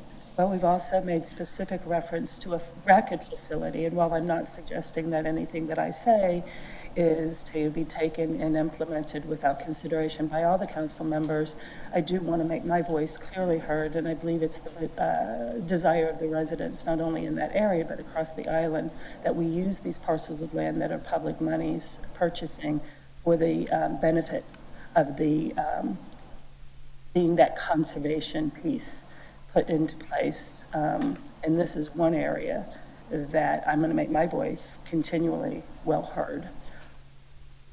Go ahead, Missy. Action Plan E is to improve and extend the multi-use trails and pathway network, expanding pathways on Jonesville, connections, and prioritize connections to parks and consideration for future connections and needs, and like parking, and implement the corridor systems recommendations throughout this district. Action Plan F is to look at management of short-term rentals or monitoring of short-term rentals within this area. So studying the visitor to resident ratio, study the need to potentially limit the number of short-term rentals in this area, and then continue that monitoring of compliance of short-term rentals within this area. Of course, Action Plan G is to support the historic neighborhoods.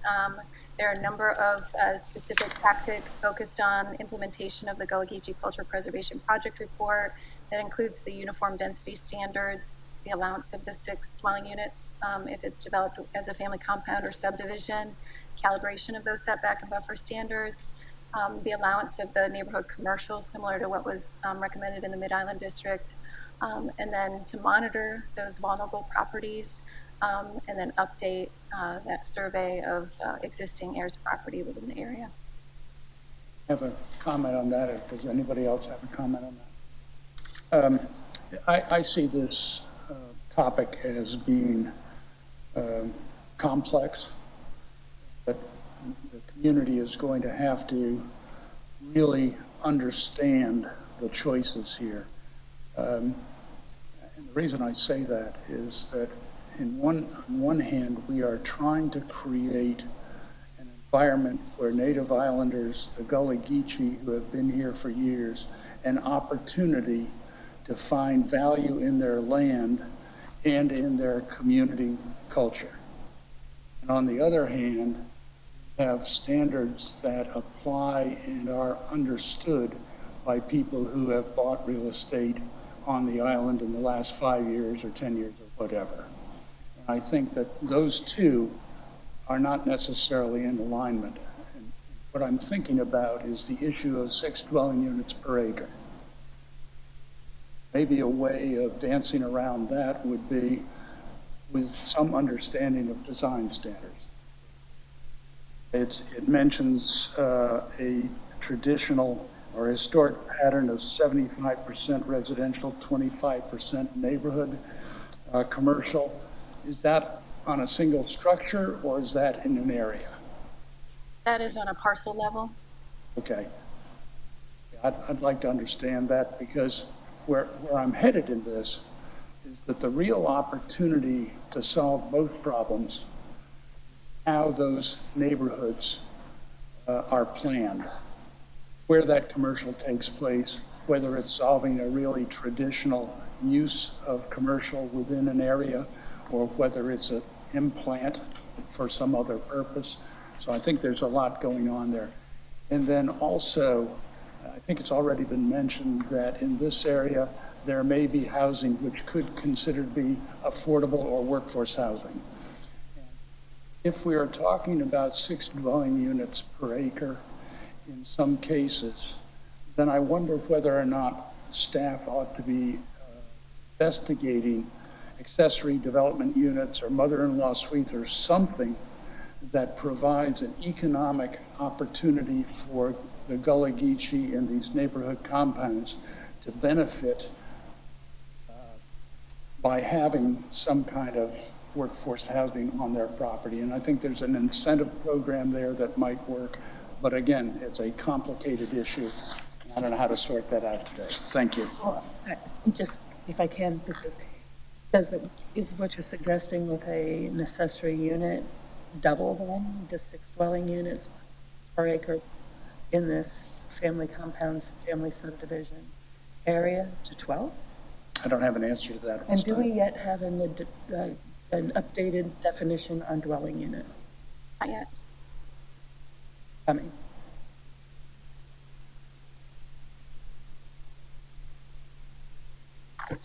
Okay. Item H is, of course, to continually address safety, access, congestion, and there are 3 main tactics. So study 2 of those intersections that we've talked about, monitor that capacity, and then identify alternative connectivity to address safety, access, and congestion. And the resiliency component for this district is really important and is identified in Action Plan I. It includes integrating future recommendations from our resiliency planning efforts and then updates to stormwater monitoring and the LMO requirements. I would add as a suggestion that another tactic would be land purchase for preservation. Made that comment. It's land purchase for preservation.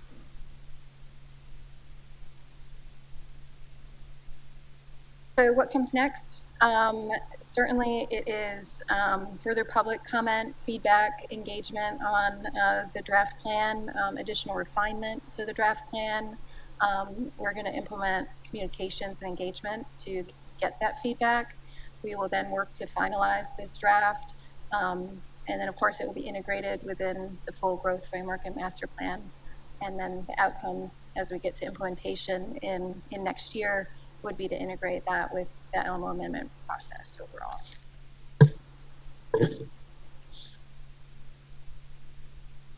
Thank you, Missy. Thank you. Questions? Just a couple of brief comments. I hope you'll be brief. First of all, thank you to the staff and all the consulting team, whoever you used in putting this together. It's a very thorough, very detailed district plan, and I really appreciate it. And I appreciate all the work that's gone into putting it together. It's very impressive. And the detail that's included in making these recommendations is wonderful to have. We've asked for more information, but there's so much here already. I want to really applaud you and the staff for what you've done so far. Hey, Patsy. Glenn? Yes, I would say that this is an extraordinary effort that you've undertaken here. You've broken it down, you've given us the big picture, and you've broken it down all the way down to tactics and strategies, which is extraordinary. We only have 7 more of these to do, as I understand. So this is a big effort that we're undertaking. But I think identifying this particular district is the right step for us to take as the first step. So thank you and your team for an outstanding effort. As always, you guys do a great job making presentations, make it very easy, as Glenn has said, to understand what it is that you're putting forth. I look forward to hearing more and seeing how this draft proposal evolves and hearing the input of the community. Amy? Missy, we're headed in the right direction. Thank you for your work. And if there are any comments from the public that would like to add something to the discussion, please feel free to do it at this time. That's on the Marsh's plan. Yes, on the Marsh's plan. Yes, thank you.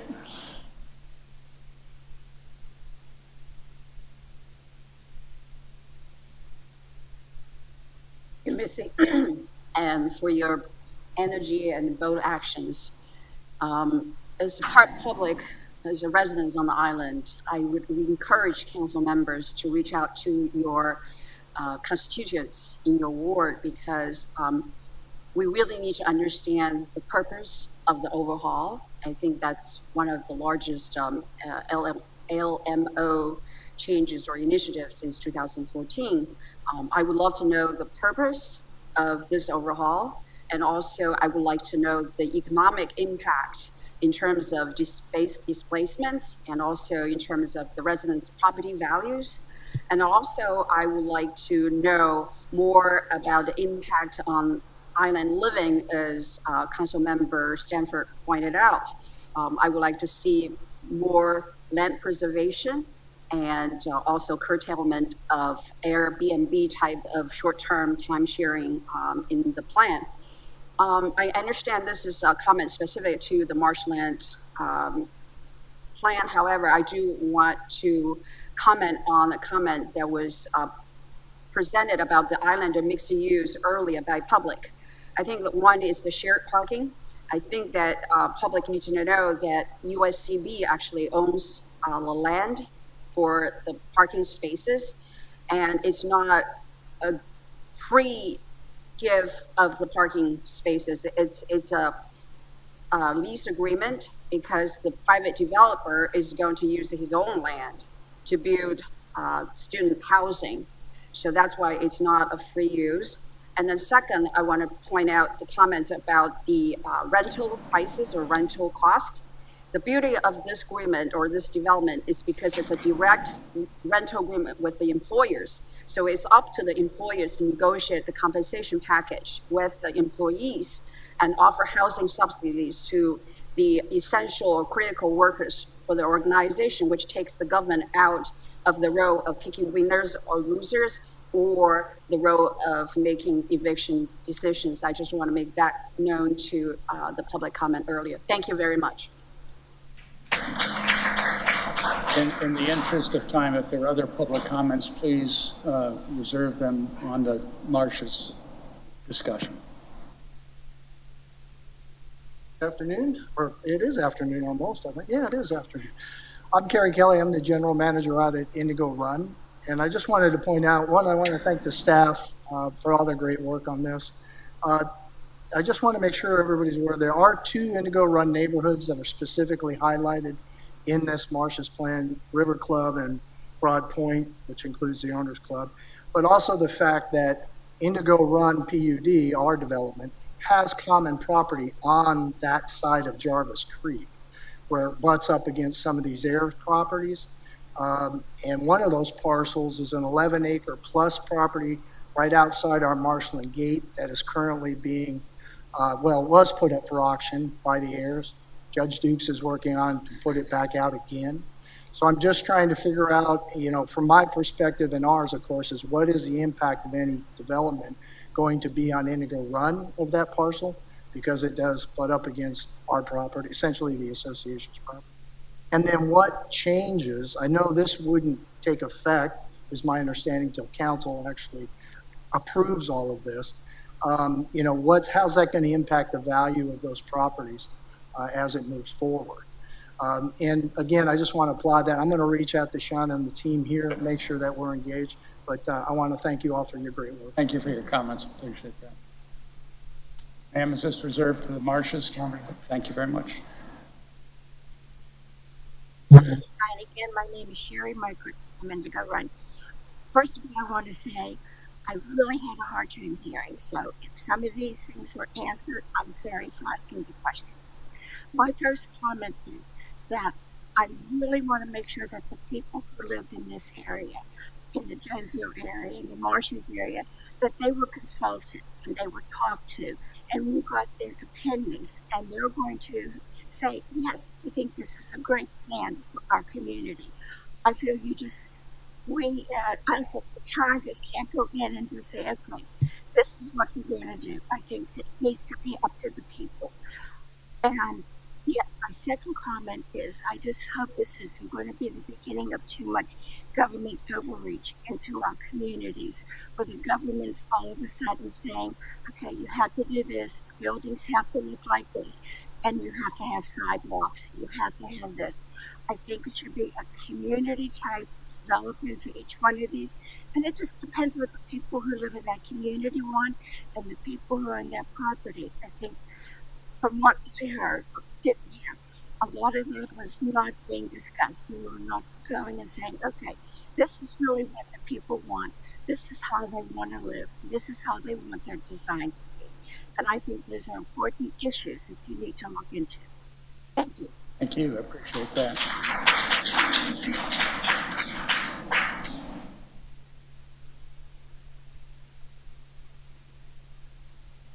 I'd like to say I appreciate the thorough preview of the Marshes District planning. But I want to note that there were 9 action plans associated with that, and there are 8 total districts. So that's 72 analyses that need to be done. So I'm very concerned about paralysis by analysis.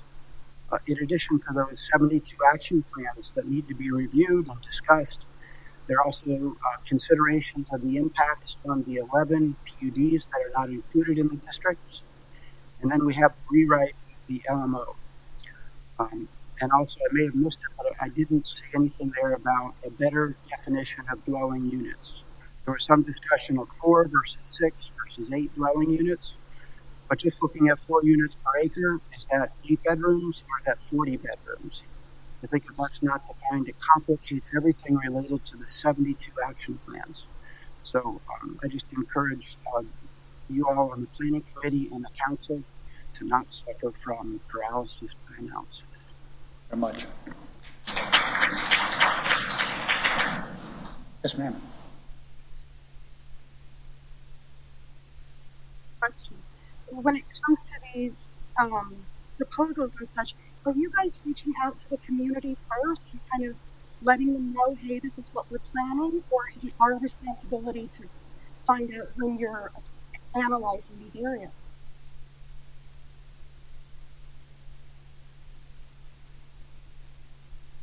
Please, Sean. We don't normally answer questions, but I'm so sorry. that's fine. It's important for the community to get the answer. Yeah, there's again, Sean Cole, Assistant Town Manager. The chicken and the egg. We've got a lot of feedback from many of the residents in the area within the Marshes District. We want to bring forward a plan, a draft plan for reaction. We've built in and built upon the feedback we've received to date, but this is an introduction. This is the first public release of a draft plan. We will continue to engage, have additional stakeholder meetings to refine this before we are in a position to ask the committee to recommend this to council. Much more engagement to come. Okay, the preliminary. Also, I have one just comment. Don't you think it's important to solve this traffic issue that we have before we add more properties and more density to the island? Thank you. Okay. I wanted to reiterate Matt's point in regards to the complexity. When you look at all the follow-ups and next steps in regard to this one district plan and you multiply it by all of the district plans, it's a lot. And it gives me some understanding of why you needed 14 new employees to fill your gap to do all this work. It also gave a long list of potential capital improvement projects. And as you look at that and you multiply that again by all the districts, it looks like a lot of potential future investments. And I just wonder how much the town can handle and what the prioritization of that will be. On another point, and it may not be the right time, there was a question about moving that one piece of property from the Mid-Island to the Main Street District, and you called it the Mercedes Building or something like Mercedes. that. Okay. I have noticed as I've been watching the town council meetings that there are references to things like that, and I've only been on the island 8 years, so that doesn't resonate for me, like the old Cracker Barrel building and all of that. I don't know where that is. So, Tammy had suggested that perhaps there should be some public feedback about moving that piece of land, but I don't know where that is. It's halfway. And how that looks on that map that was shown earlier. Halfway between Beach City Road and the Hilton Head Plantation entrance on 278. It's on a curve.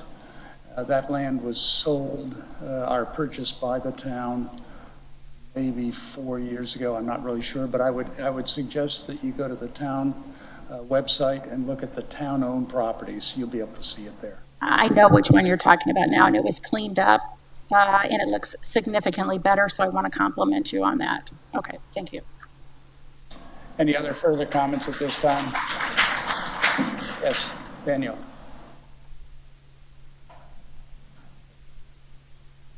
Daniel Anthony, President, Jonesville Preservation Society. Again, this is awesome. Sean, Missy, you guys, I mean, you're killing it. Glad to see that you guys listen to me, It's a great overall. There's work to be done on the details. I get that. I know it's a process. This is probably, arguably, the most complex and diverse district plan right here, because there are so many different people, different walks of life. There's different businesses, different housing, different communities. There are historic districts. So this is tough. And I think you guys probably pulled off the roughest one first.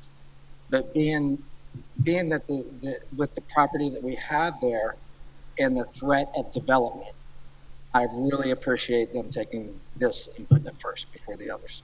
I look forward to more meetings, more discussions, and just thanks. Daniel, thanks very much for your comments. Are there any other comments from the public? If not, we stand adjourned.